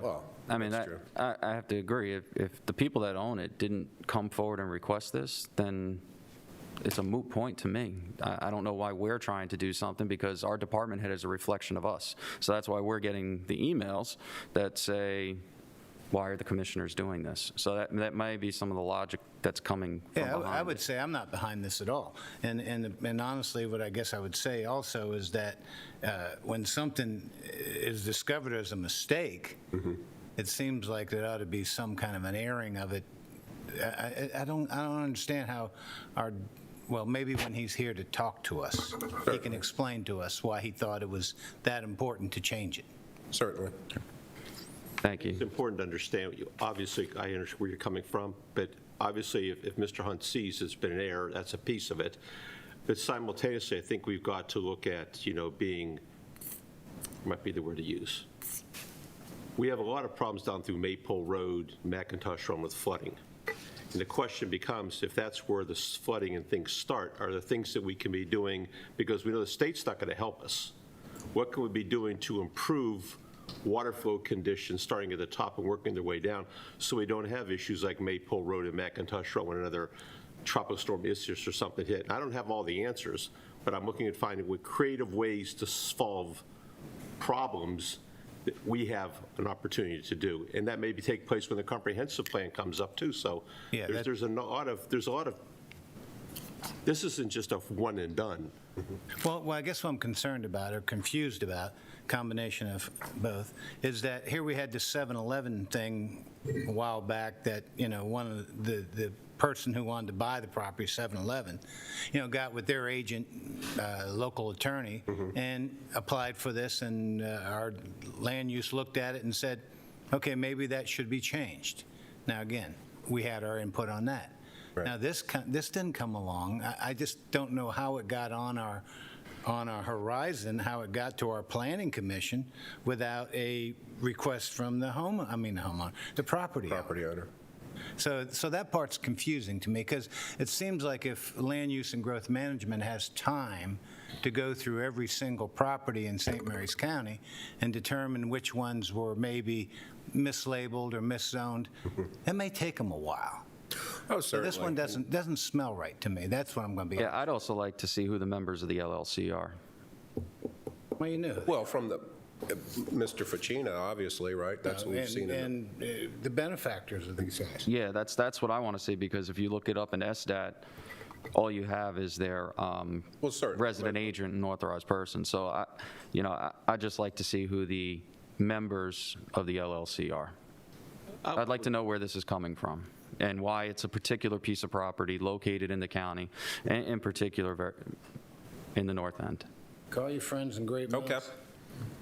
Thank you. Yeah. Thank you, sir. Thank you. So for today's business meeting, Commissioners, on 6B is information technology for the broadband for unserved students, the BUS grant. Final report, Bob Kelly presenting this morning. Good morning. Bridget. Good morning, Commissioners. Good morning. Good morning, Bob. So we've talked about this several times, the last several times that I've been before you. And what you have before you, and what I'll briefly go over on the slideshow, is the final report that we provided, our St. Mary's County government's portion of the bus grant that came from the feds through the state, through the St. Mary's County Public Schools. Our portion was St. Mary's County government actually providing wired broadband services to student addresses in the county. So all that to be said, if you could, that's what's displaying, correct? Okay. Sir. So thank you. On August 12th, the Commissioners of St. Mary's County approved the Board of Education category transferred, which included provisions for accepting the broadband grant from the Governor's Office of Rural Broadband. Same day, you approved the Memorandum of Understanding between St. Mary's County Government and St. Mary's County Public Schools for $1,584,000 of grant funding to be provided to connect 173 student addresses to wired broadband throughout the county. At the time, we had spent a lot of time in GIS, and we identified, or in addition to that, the St. Mary's County Public School had a part of that grant submission, which allowed funding for wireless access to just over 500 students in St. Mary's County. So before you right now being displayed is the actual final PowerPoint and the report that we gave, provided St. Mary's County Public Schools on the 24th of March. Next, okay, thank you. I'm just going to point out a couple of things. That second line under approved student addresses, that's actually, you may recall that the original grant went through December 30th of 2020, and then we requested and we received an extension to March 31st. So where it says January 1st to present, that's actually because the slideshow was done on the 24th. And I'm pleased to report that the funding for this grant actually connected, the actual funding connected 215 addresses in the county. So even up from what we expected. Next slide, please. Thank you. Mr. Kelly, do you know of those 215 addresses, did they all then procure broadband services? Because this is just giving them the access, not paying Comcast. It is giving them the access. And I am aware of 2 homes that didn't actually provide service. Okay. I was just curious. Or didn't actually seek out and get the service. So on the next slide, if you look at the third line where it says total mapping student locations, and I just wanted to point this out because this was one is a very complicated, complicated project, but this was a moving target. So when we did the initial estimates and submitted for the grant, we had identified 9,383 unique student addresses in St. Mary's County. And once a week, the Board of Education has been providing us new addresses, and we get between 60 and 100 new addresses a week.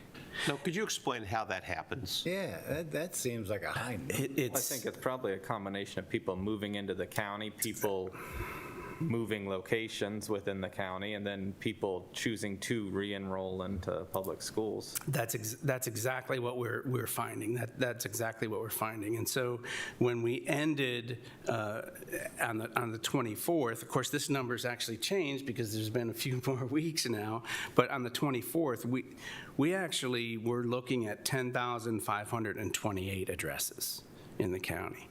And so not to belabor that point, but that would be a significant challenge that if almost 10% in 10 months, if in county government we were moving 10% of our employees' desks around in a 10-month period, that would put a serious strain on my department. And so there's something to be said that what the Board of Education is managing there with those students moving around. Now tell me, when you, Go ahead, please. I just wanted to ask you about parochial private school.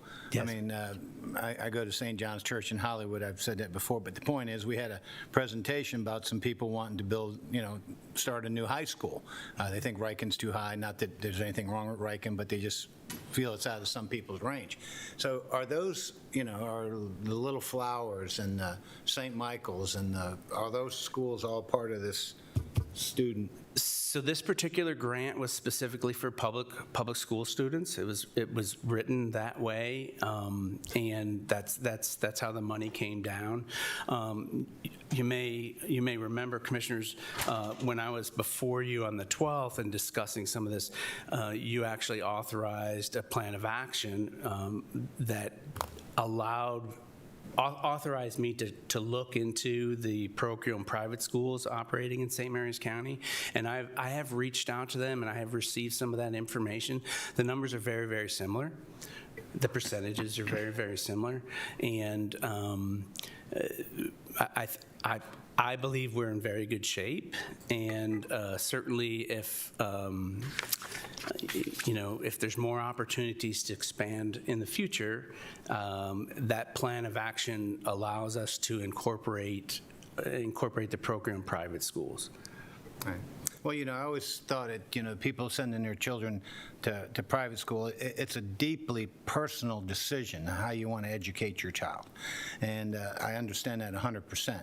But I know when I was on the Board of Education years ago, they used to say that, parochial school worked fine through elementary, but once they started getting into the technical part, they usually transitioned over to public because of the availability of data, of technology that just wasn't affordable in parochial schools. So it seems like we're seeing a flattening, if not a dropping, of kids going into public education. I'm not sure what that means. I have my own opinions, but maybe experts can tell us why that's happening. But these kids still need to be educated, and they're going to parochial schools. King's Christian Academy, I have many friends that have children there, and they're very happy with it. But of course, they would like to have the same access as everybody else. Thank you. Enough of my grandstanding. Yeah, so part of, through the process, of course, we received a lot of requests for connectivity through this grant process. And just to be very candid with you, Commissioner, there were folks that were upset, not happy that this grant was specifically for public school students, and both private and parochial schools were not included, and there's a third category of homeschooling. And so fortunately, in those discussions, because I spoke with many of those folks, any of them that made those inquiries, raising my children in St. Mary's County, I've had students in public school, in private school, and we've homeschooled. And so I could certainly sympathize with those expressions of concern, and I believe going forward, we can address those, and quite frankly, I would suggest that it's not just public school students, it's the county-wide, and I think we're in a very good position and have an opportunity in the future to really to address the broadband access issues and get similar numbers to what when I get to the last slide, when we look at the percentage of public school students that are connected. I believe we can do that for everybody in the county. Good. I think that's great, and all the concerns I ever heard it's not just about the private schooling, it was the fact that they still pay property taxes that go to the public schools. So they didn't understand I'm still paying those property taxes that go there, but trying to explain that this grant funding is different, that nexus of the property taxes. But I appreciate you taking a look at it and see how it can reach everybody. Yes, sir. So when we started on July 16th, and you may recall, I think we had 4 or 5 days to submit the grant when the grant was announced, and we had 4 or 5 days to actually work with the public schools and submit the grant. We identified 518 public school addresses that didn't have connectivity, and at the end of March, we were down to 188. Good job. This is the breakdown of how we get to those numbers. I would just say that it's very GIS based. We have an excellent GIS department, and we have an excellent relationship with our vendors providing the service, but there is room for improvement, and there's going to be some, it may not be 188, it may be 186, or it may be 192. And when we identify and we find those addresses that we missed or that we thought had service and didn't, we do everything we can to get them connected. So although there's a little bit of, the reason that I mentioned that is that when we discussed this grant, we discussed doing connectivity in St. Mary's County, I specifically emphasized to the board that we needed flexibility because it's construction. And until the individuals are out there that are actually installing the cable, putting the stuff either in the ground or on the poles, we're going by data, but until that person is out there and actually on that piece of property, we really don't know what we're going to run into. And we did run into several issues. We have 2 addresses that we're still working, even though the grant is closed, but still there's 2 cleanup addresses, some disturbances that need to be addressed, and those folks are not happy with me right now, but we are working it, and we're going to resolve those issues to their satisfaction. And I think that's allowing the flexibility to address those concerns and not be, the numbers are good, the numbers are important, but there's flux in there. And Mr. Kelly, you make a good point. And I think when we started this, there was always conjecture of how do you get the cable to whom and when and where. And, COVID has been a wonderful opportunity, as we can see through budgets, massive amounts of money flowing in that otherwise probably wouldn't have been available. But we addressed it from 2 points. One was the school system and the ability of kids to be having connectivity. And secondarily, probably as important, the parent who has to be working from home and teaching at the same time. So you can't very well be teaching from home and working from home if you don't have the connectivity. So the program has worked really, really well. I think as Commissioner Hewitt brings up, the parochial schools, as Commissioner O'Connor further said, is, they pay property taxes too. So we're going to have opportunities in the future with all the extra money that we're being doled out to probably address both things at once. And simultaneously, we see now these return to work programs, or at least I think Commissioner Colvin and I are seeing about how many people are expected to be going back to work, when and where, people working from home, people wanting to move to St. Mary's County from the urban areas to get more rural, and a number of people on the base expressing an interest to leave St. Mary's County because they could work from home. So why do I want to live in a state that taxes me so high, or I want to get to a more urban area at the end of the day? So I think there's a lot of moving pieces still here that we're going to have to address on a bigger basis to try to do the best we can, as the governor pointed out, broadband connectivity, infrastructure, we call it, the definition of infrastructure is anything in DC right now, but I think this is a good indicator of what we're trying to be able to do to provide enough capability and capacity to all the citizens of our county. So absolutely, Commissioner, thank you. So I'm specifically talking about the bus grant this morning, but at the same time, the commissioners of St. Mary's County, through CARES funding, provided a significant amount of funds for what we'll call our middle mile project. And I would have preferred to have been drinking from this and not from the fire hose, but what we were able to do is actually combine those two. The flexibility that you gave your department head allowed us to combine those efforts. So there were specific roads in St. Mary's County that we identified that had multiple students from our public schools. And we redirected the middle mile funds to get connectivity to those areas, those high concentrations of students where there's obviously a disconnect.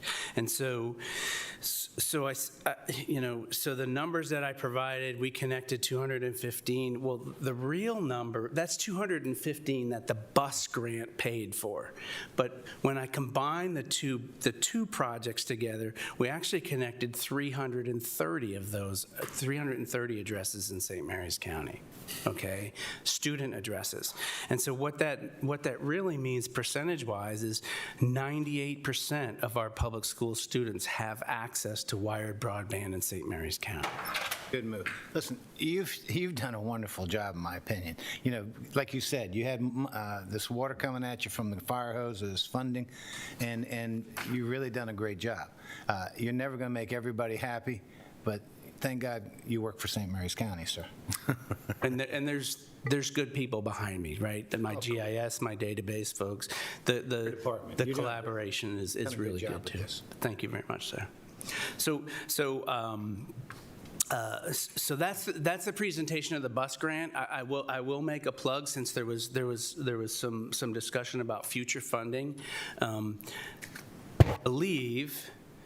I believe we can get similar percentages countywide. That's excellent. So, Mr. Kelly, I mean, we've already talked about it quite a bit, but this is probably one of the better things that's come out of COVID, and just this infrastructure investment in St. Mary's County that we've been able to do with all this money is phenomenal.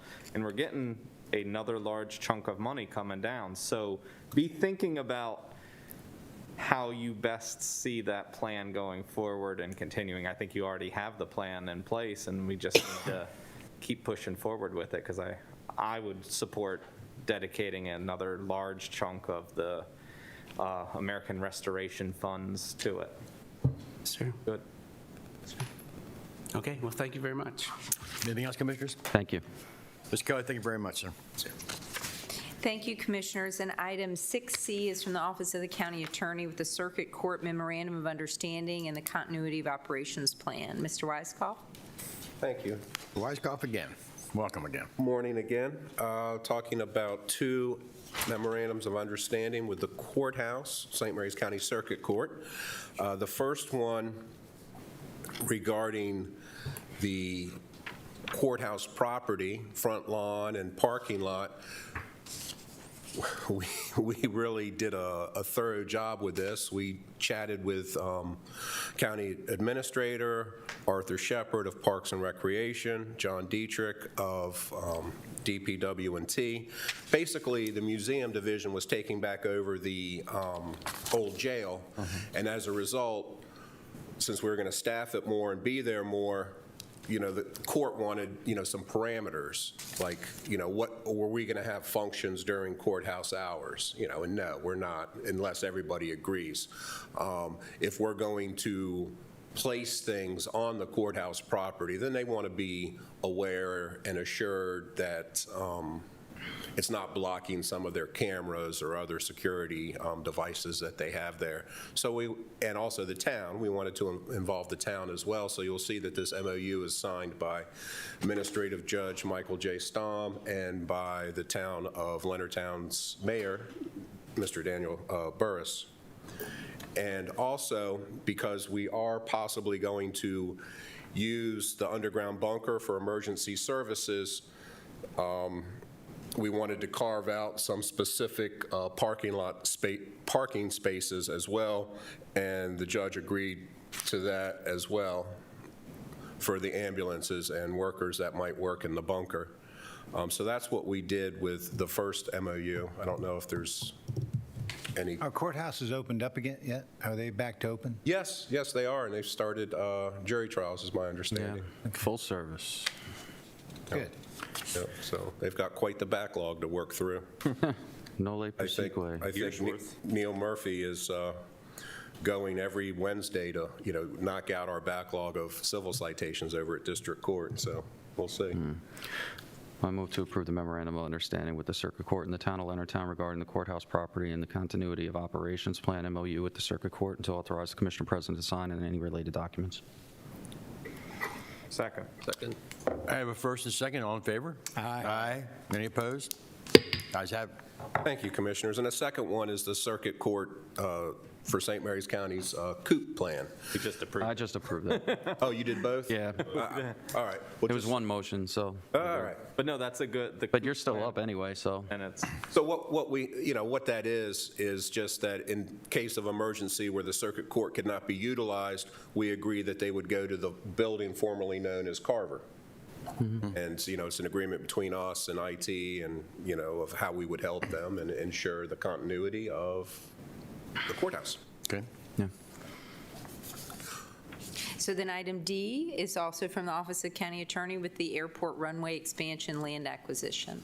Yes, and thank you, Commissioners, for all your help with this. And Mr. Dietrich is here. There's always room at the table when something works out, right? I'm teasing. No, everybody did a great job with this, honestly. I know the county commissioners are hesitant, to do eminent domain and things like that. We always want to work things out, and this was another case that, that we were able to. Obviously the airport expansion and FDR necessitates that there are going to be some pieces of property that are in private hands that the county needs to move forward. And this is one that was a 170-acre parcel that was located right at the tip of the runway expansion, and we didn't need it to actually place the runway there, but as you know, there was going to be a height restriction on what could be built there, an avigation easement, as they call it, and the county commissioners made a decision to purchase it for the appraised price, 200, it's 35.55 acres for $213,400. Which was the appraised price, I think of about $6,000 an acre, if I recall correctly. And also, we're going to give them the TDRs off of it, which are approximately 7, right, for 35. 5 times 7 is 35, so there will be about 7 TDRs, which obviously the county, has no need for, and the county certainly, doesn't want to get in the market of selling them, and because it's, it's made to help the farmers and people like that. So that's where we are with that. I don't know if Mr. Dietrich has anything to add. Oh, and I'm sorry, we are going to get some money back from the FAA. Yeah, I really appreciate David's work on that because we kind of hit a stone wall with DPW's efforts in working with the property owner, and he was able to bring the deal home. We will have another one to bring to you that came in on the appraised price probably within the next few weeks, and we'll just have one left that we're working with FAA on. On this particular one, we'll only get the value of the actual wooded area out of the parcel that we had to buy. That, at some point that could have been full of trees. Well, it isn't. It's only 6 acres roughly of the 30-some. And so we're going to do an aerial survey. FAA agreed they'll pay for that portion of it. The forested portion is what you're... It's unfortunate that that's their rules. I'm sorry, sir? Just the forested portion. If it's already being used for farming. Right. You can't use it. Yeah. It's about $40,000, if I recall, minus the 10%, right? The FAA pays 90%, so roughly about $6,000. The county will get back for it. So. Yeah, the rest of that area has been stripped and gravel mined, so there's no trees on that. Now, how close are we to finally being done with these land acquisitions and easements out there? I know we started 5 years ago, how many years ago, with a whole bunch of them. Sounds like we need 2 more, right? There's just 2 left. One you'll see soon. The other one we're we finally got a counteroffer from the owner, and we've sent it up to FAA for their concurrence before we can bring it back to you, because actually the dollar value is lower than the appraised value, which is sort of unusual. Yeah.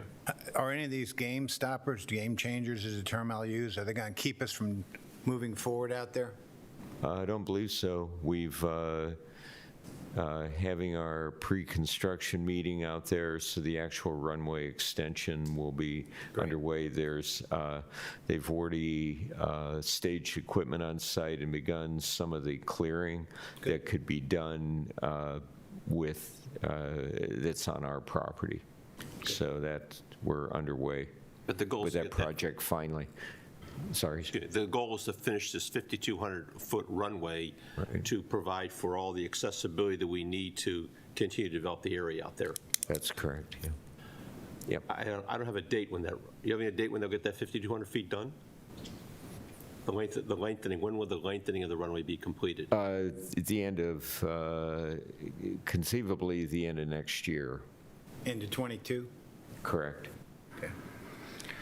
We may be able to accelerate that a little bit. We've got two contractors that are going to be working in the same area, and it's a question of how much concurrent work we can have done by the two contractors, so. Okay. I think we have a lot of projects out there that we have to look at. With the COVID has delayed a lot of stuff, but there's a lot of things I think we can do concurrently, and we have money in our budget, so if we have to hire consultants to help us, that would probably, speed a lot of things along that people are waiting for patiently as they can be. Understand. Thank you. I move to approve the settlement agreement with Windward Land Development LLC and to authorize the Commission President to sign any related documents. Second. Got a first and second, all in favor? Aye. Any opposed? Ayes have it. Thank you, very much. Commissioners. Thank you. Mr. Dietrich. Thank you. Thank you, Commissioners. And item E is from the Department of Finance to realign funds to Department of Agriculture for gypsy moth pest management. Ms. Cudmore, CFO, presenting. Fight them gypsy moths. Now you know I love talking about gypsy moths. No, I'm sure. Okay, mosquito control and related costs were moved from the Health Department to the Department of Agriculture in the 2021 budget. So periodically, additional funds are needed for the gypsy moth spraying, and Health Department was able to pay normally with their unspent mosquito, but periodically they would come if they didn't have funds available to pay the gypsy moth bill. So based on the letter received from the Maryland Department of Agriculture on June 22nd last year, they indicated that they would be conducting approximately 175 surveys with an estimated cost of $2,625. This is a cost share of 50% to perform these surveys on non-state land. So we're requesting funds from your Commissioner's Emergency Reserve to help pay for this cost. Move to approve the budget amendment using the Commissioner's Emergency Reserve to increase the Department of Agriculture's FY21 budget for the gypsy moth pest management survey and authorize the Commissioner President to sign the related documents. Second. I have a first and second, all in favor? Aye. Any opposed? Ayes have it. Thank you, Commissioners. And item F is from the Department of Finance with the CARES grant reconciliation. Ms. Cudmore? Yes, and this is continuation of the CARE updates that we provided this entire year. So we'll go right to the Health Department. The county has received roughly over $2 million from the Health Department CARES for expenditures through January 2021. $249,000 has just been submitted for our additional reimbursement, and the remaining balance to submit to them is $111,000 for the paramedics, the Health Department lab, and Corrections Health Community Center. So we're hoping those projects will be completed in the next month. Update on the spending for the county CARES as of April 6th. $9.8 million has been spent, which includes the $2.8 million for small business grants, $1.9 million for payroll costs, and to follow up to what Bob was saying, Mr. Kelly was saying this morning, $2.2 million for the middle mile. We still have purchase orders that have a balance of roughly $4,200, and this leaves approximately $59,000 of unspent grant funds and obligated. So we need to identify how we would spend these additional $59,000. This funding, then when added to other grants and FEMA funding received this past year, currently totals over $22 million. More funding is still coming for the CARES, such as $4.5 million for the housing assistance and $2 million for the round 2 of the STS funding. I updated another spreadsheet, which I kind of did for the upcoming bond sale, and I'm sure you have this sheet here that shows where the $22 million is coming from, and you can see the majority of it, yes, was from the county CARES and the health department CARES, but if you look above all the big grants that have come forward, and of course it includes the CARES, the broadband and cable that Mr. Kelly talked about, the 1.584. And then another spreadsheet that shows where we actually spent this $22 million. And I was pretty impressed when I saw this and kind of compiled all the different areas. So in total, roughly information technology has received $4.8, almost $5 million in funding from all these funds. Economic development, 4.4. A lot of that are the small business grants and relief funds for hotels and restaurants. Emergency services, roughly over $5 million, and that was all for like PPE, for paramedics, and any other costs that might have been related or we could have submitted that was related to emergency services. Human resources is over $2 million. A lot of that was emergency pay and nurses and the health, the department call center, detention center, and infrastructure. That was over $3.4 million. That was the lab. That was the community correction center. That was with the health department monies. Aging and human services for food relief was over $1 million, and then of course FEMA was over $600,000. So yes, a lot of money. And then, of course, discussion of the upcoming American Rescue Funds. That was another $22 million that we're putting into our FY22 budget. And yes, a lot of that probably can go towards infrastructure and for broadband. So we're looking forward to, I think we're getting the final list or the guidance in May, I think May 11th, per Dr. Bridget. And so more to come and more money's coming. So when we use it, we're using it for good things. So like I think was said previously, yes, we've all gone through this past year, this pandemic, the closures, but there's been a lot of good on monies that we've been able to use and help the community with it also. I move to accept the CARES funding update as presented. Second. I have a first and a second. All in favor? Aye. Any opposed? Ayes have it. Thank you. Thank you, Ms. Cudmore. Thank you, Commissioners, and this completes County Administrator time.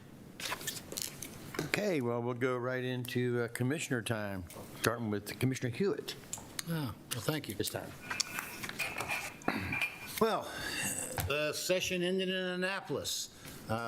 Lots yet to be figured out. I say the dust is not really settled yet until the governor signs or not signs or vetoes or whatever happens there. But it does give us an understanding of some of the challenges we look at as we finish up our budget. Will we be having to do additional early voting centers? Will we have to change the way we vote? There was a lot of controversy up there, so we got some clarity on that last night, which signed up.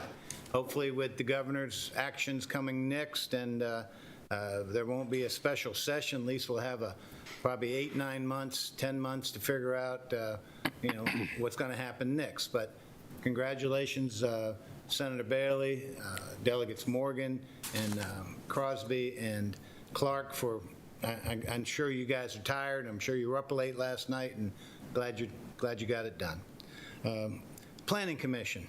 Last night they held off on that hearing on the what used to be the thiocol plant is what term I used for. I served on the Board of Appeals back from 2001 to 2006, and that case came before the Board of Appeals. And it was about munitions that back in the 50s, instead of disposing of them properly or whatever properly meant back then, they just dug big holes and buried them and figured, well, they're out in the middle of nowhere, no one ever find them. Well, back in the about 2005, when we looked at this, we came up with a way to maybe try to find image residencing was a term, whatever that means. Bottom line was it was a technology that could maybe look into the ground and find out what was down there. went to, the applicant appealed it to the circuit court. Judge come back and said, hey, look, you guys going to have to find something else out. I remember we ended up giving the approval for them to build homes there, but they were never built. 2008 came along, that all changed. Don't know where this, I thought it was a proposal from the property owner to look at a change in zoning. Hey, anybody who owns property, they can ask for changes if they own it. And as property rights advocate, they should if they think they should. Doesn't mean you'll get it, but you should be able to ask. But I'm concerned that it came out of the county. And I'm surprised that something that controversial wouldn't be run past the commissioners first. So I'll be interested to hear from the Land Use and Growth Management Director on how that worked out. Lastly, the Critical Areas Commission. Last week we had a meeting, and St. Mary's County, town of Leonardtown, had their plan approved. Good for them. And we got an extension on this critical area change that we're talking about doing. Got till May 18th to approve it. Not long, but if people want to get something done and want to be able to be grandfathered under the old rules, now's the time to get it in. We've had 2 years to do this. There was a little trepidation from some of the members, but I think what they did, they gave us local courtesy. I made the motion for the request, and it's not about me, but usually when the representative from that area makes that request, the other members will grant it because it's local courtesy. So let's hope anybody who has any plans for property in the critical area, if you're thinking about doing it, get it in now. It's very important. Easter was great. Got to visit with all my grandchildren, children, some in-laws and outlaws. I shouldn't call them that, but family. It was good family time. Family time for everybody, and hopefully you had a great Easter too. Thank you. Derek.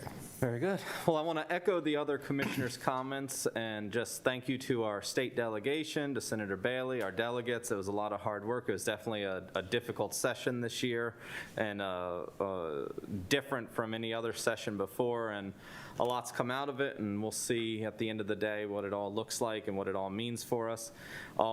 Life is getting busier again. Just as we're getting through this COVID stuff, more events are happening, more things are taking place. There's a lot more going on.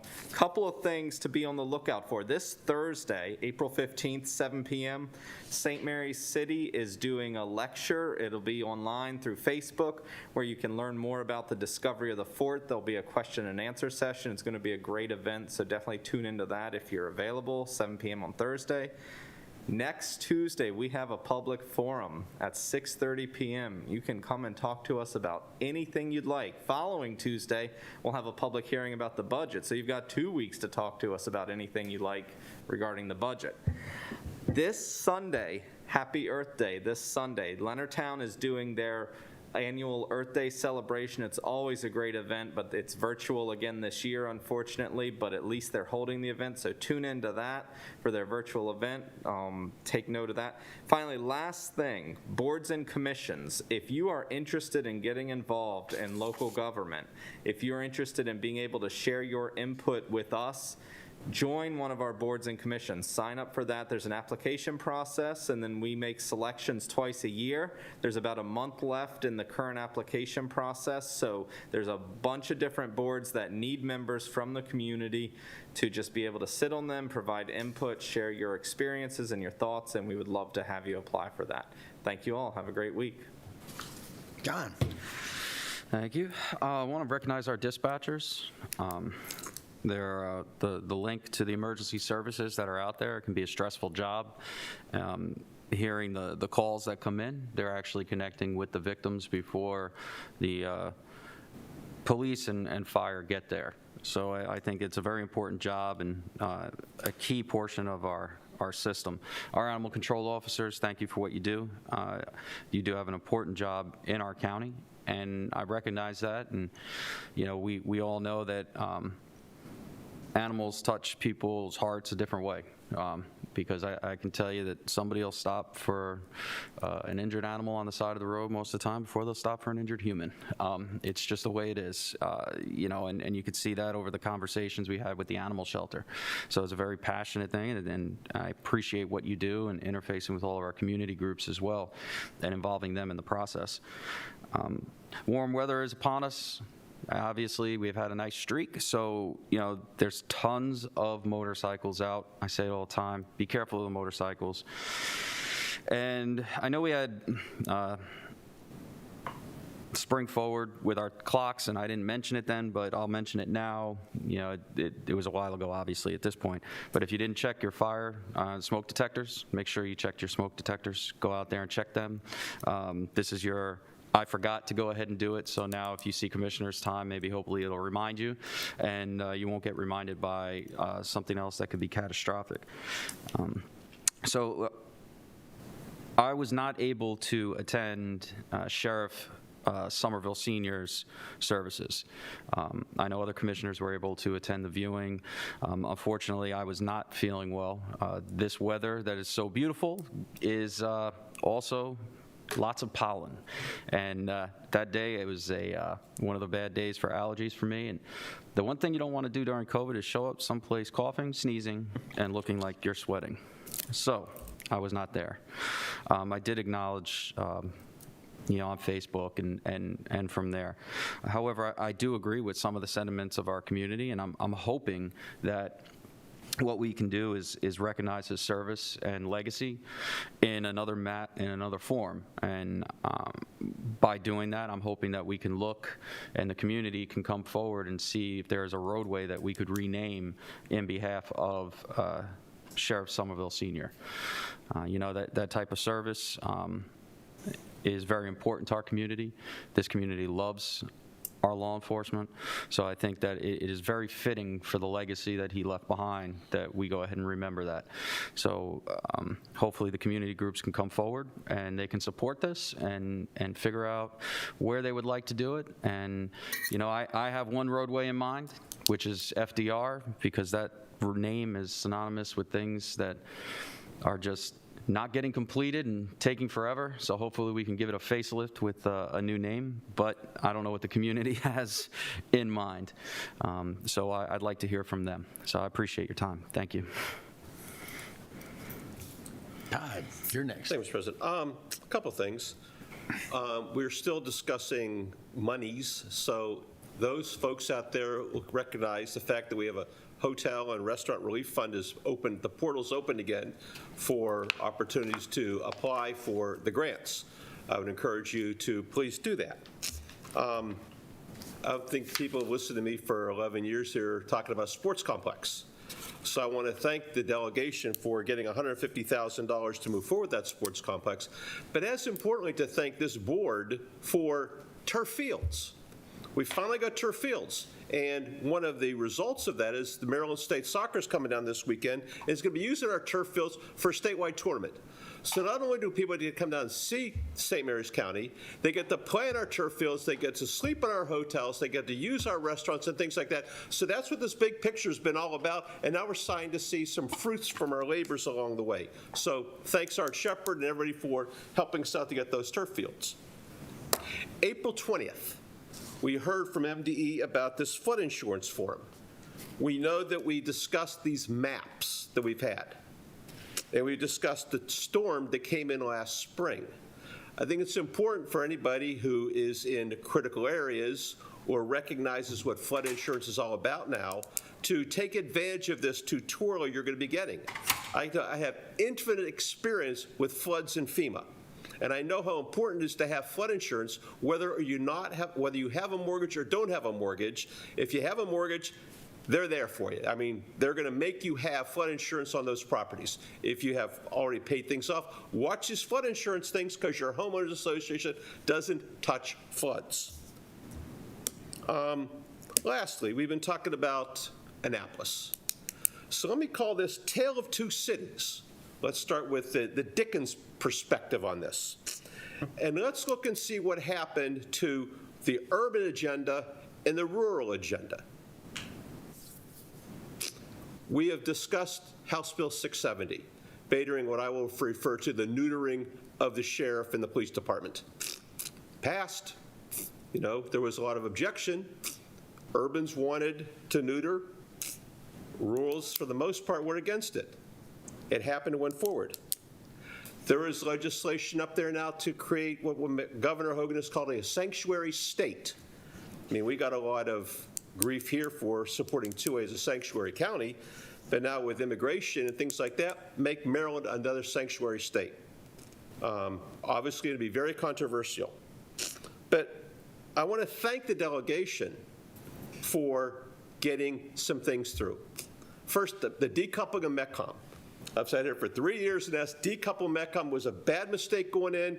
We've cleaned it up. It's going to go forward. We've taken care of our salary compensation program that we've discussed here to make the commissioner positions more competitive, more rewarding, et cetera. And I'll be gone, so it's not going to affect me whatsoever, but it would encourage, I hope, people to want to run for office. We have our bond bills approved, so we can move forward with what we want to do to build a bigger and better St. Mary's County along the way. But then I'm going to go and switch to Shakespeare and Macbeth. And if you remember, in Macbeth, things are not always as they appear. When Mr. Weisskopf comes in, he hands a big packet of documents, and these are all the bills, and these are the laws.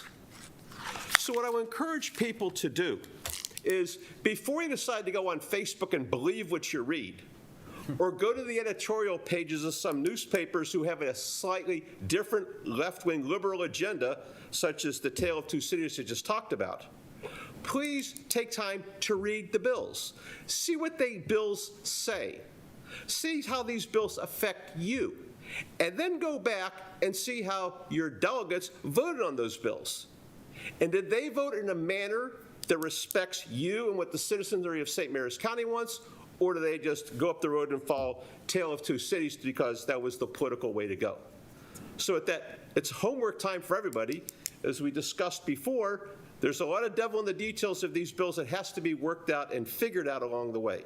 And it's going to be up to us to sit there and study and just see where the monies move, what the effects are, not just for this budget bill, but budget bills going down the road so that we know that we have a clear path of what's going on and aren't enamored by all the money that just keeps flowing in right now because of all these relief bills. So with that, I want to thank everybody, and I do want to send my condolences to the Somerville family. I did attend the viewing up in Mechanicsville the other evening, and to the Somerville family, our condolences. Thank you. Thank you, Mr. Morgan. Yeah, my condolences to the Somerville family also. I would like to say that, believe it or not, in 1970 and 71, I was in the Sheriff's Department. I served with, at that time, Deputy Somerville. And he's a fine man, and he did a great job in law enforcement, and I'm sorry I couldn't attend. I had other commitments that day, and I regret that. Going on to what Commissioner Morgan has just explained, a lot of these things we don't know yet exactly what it's going to cost us in the end here.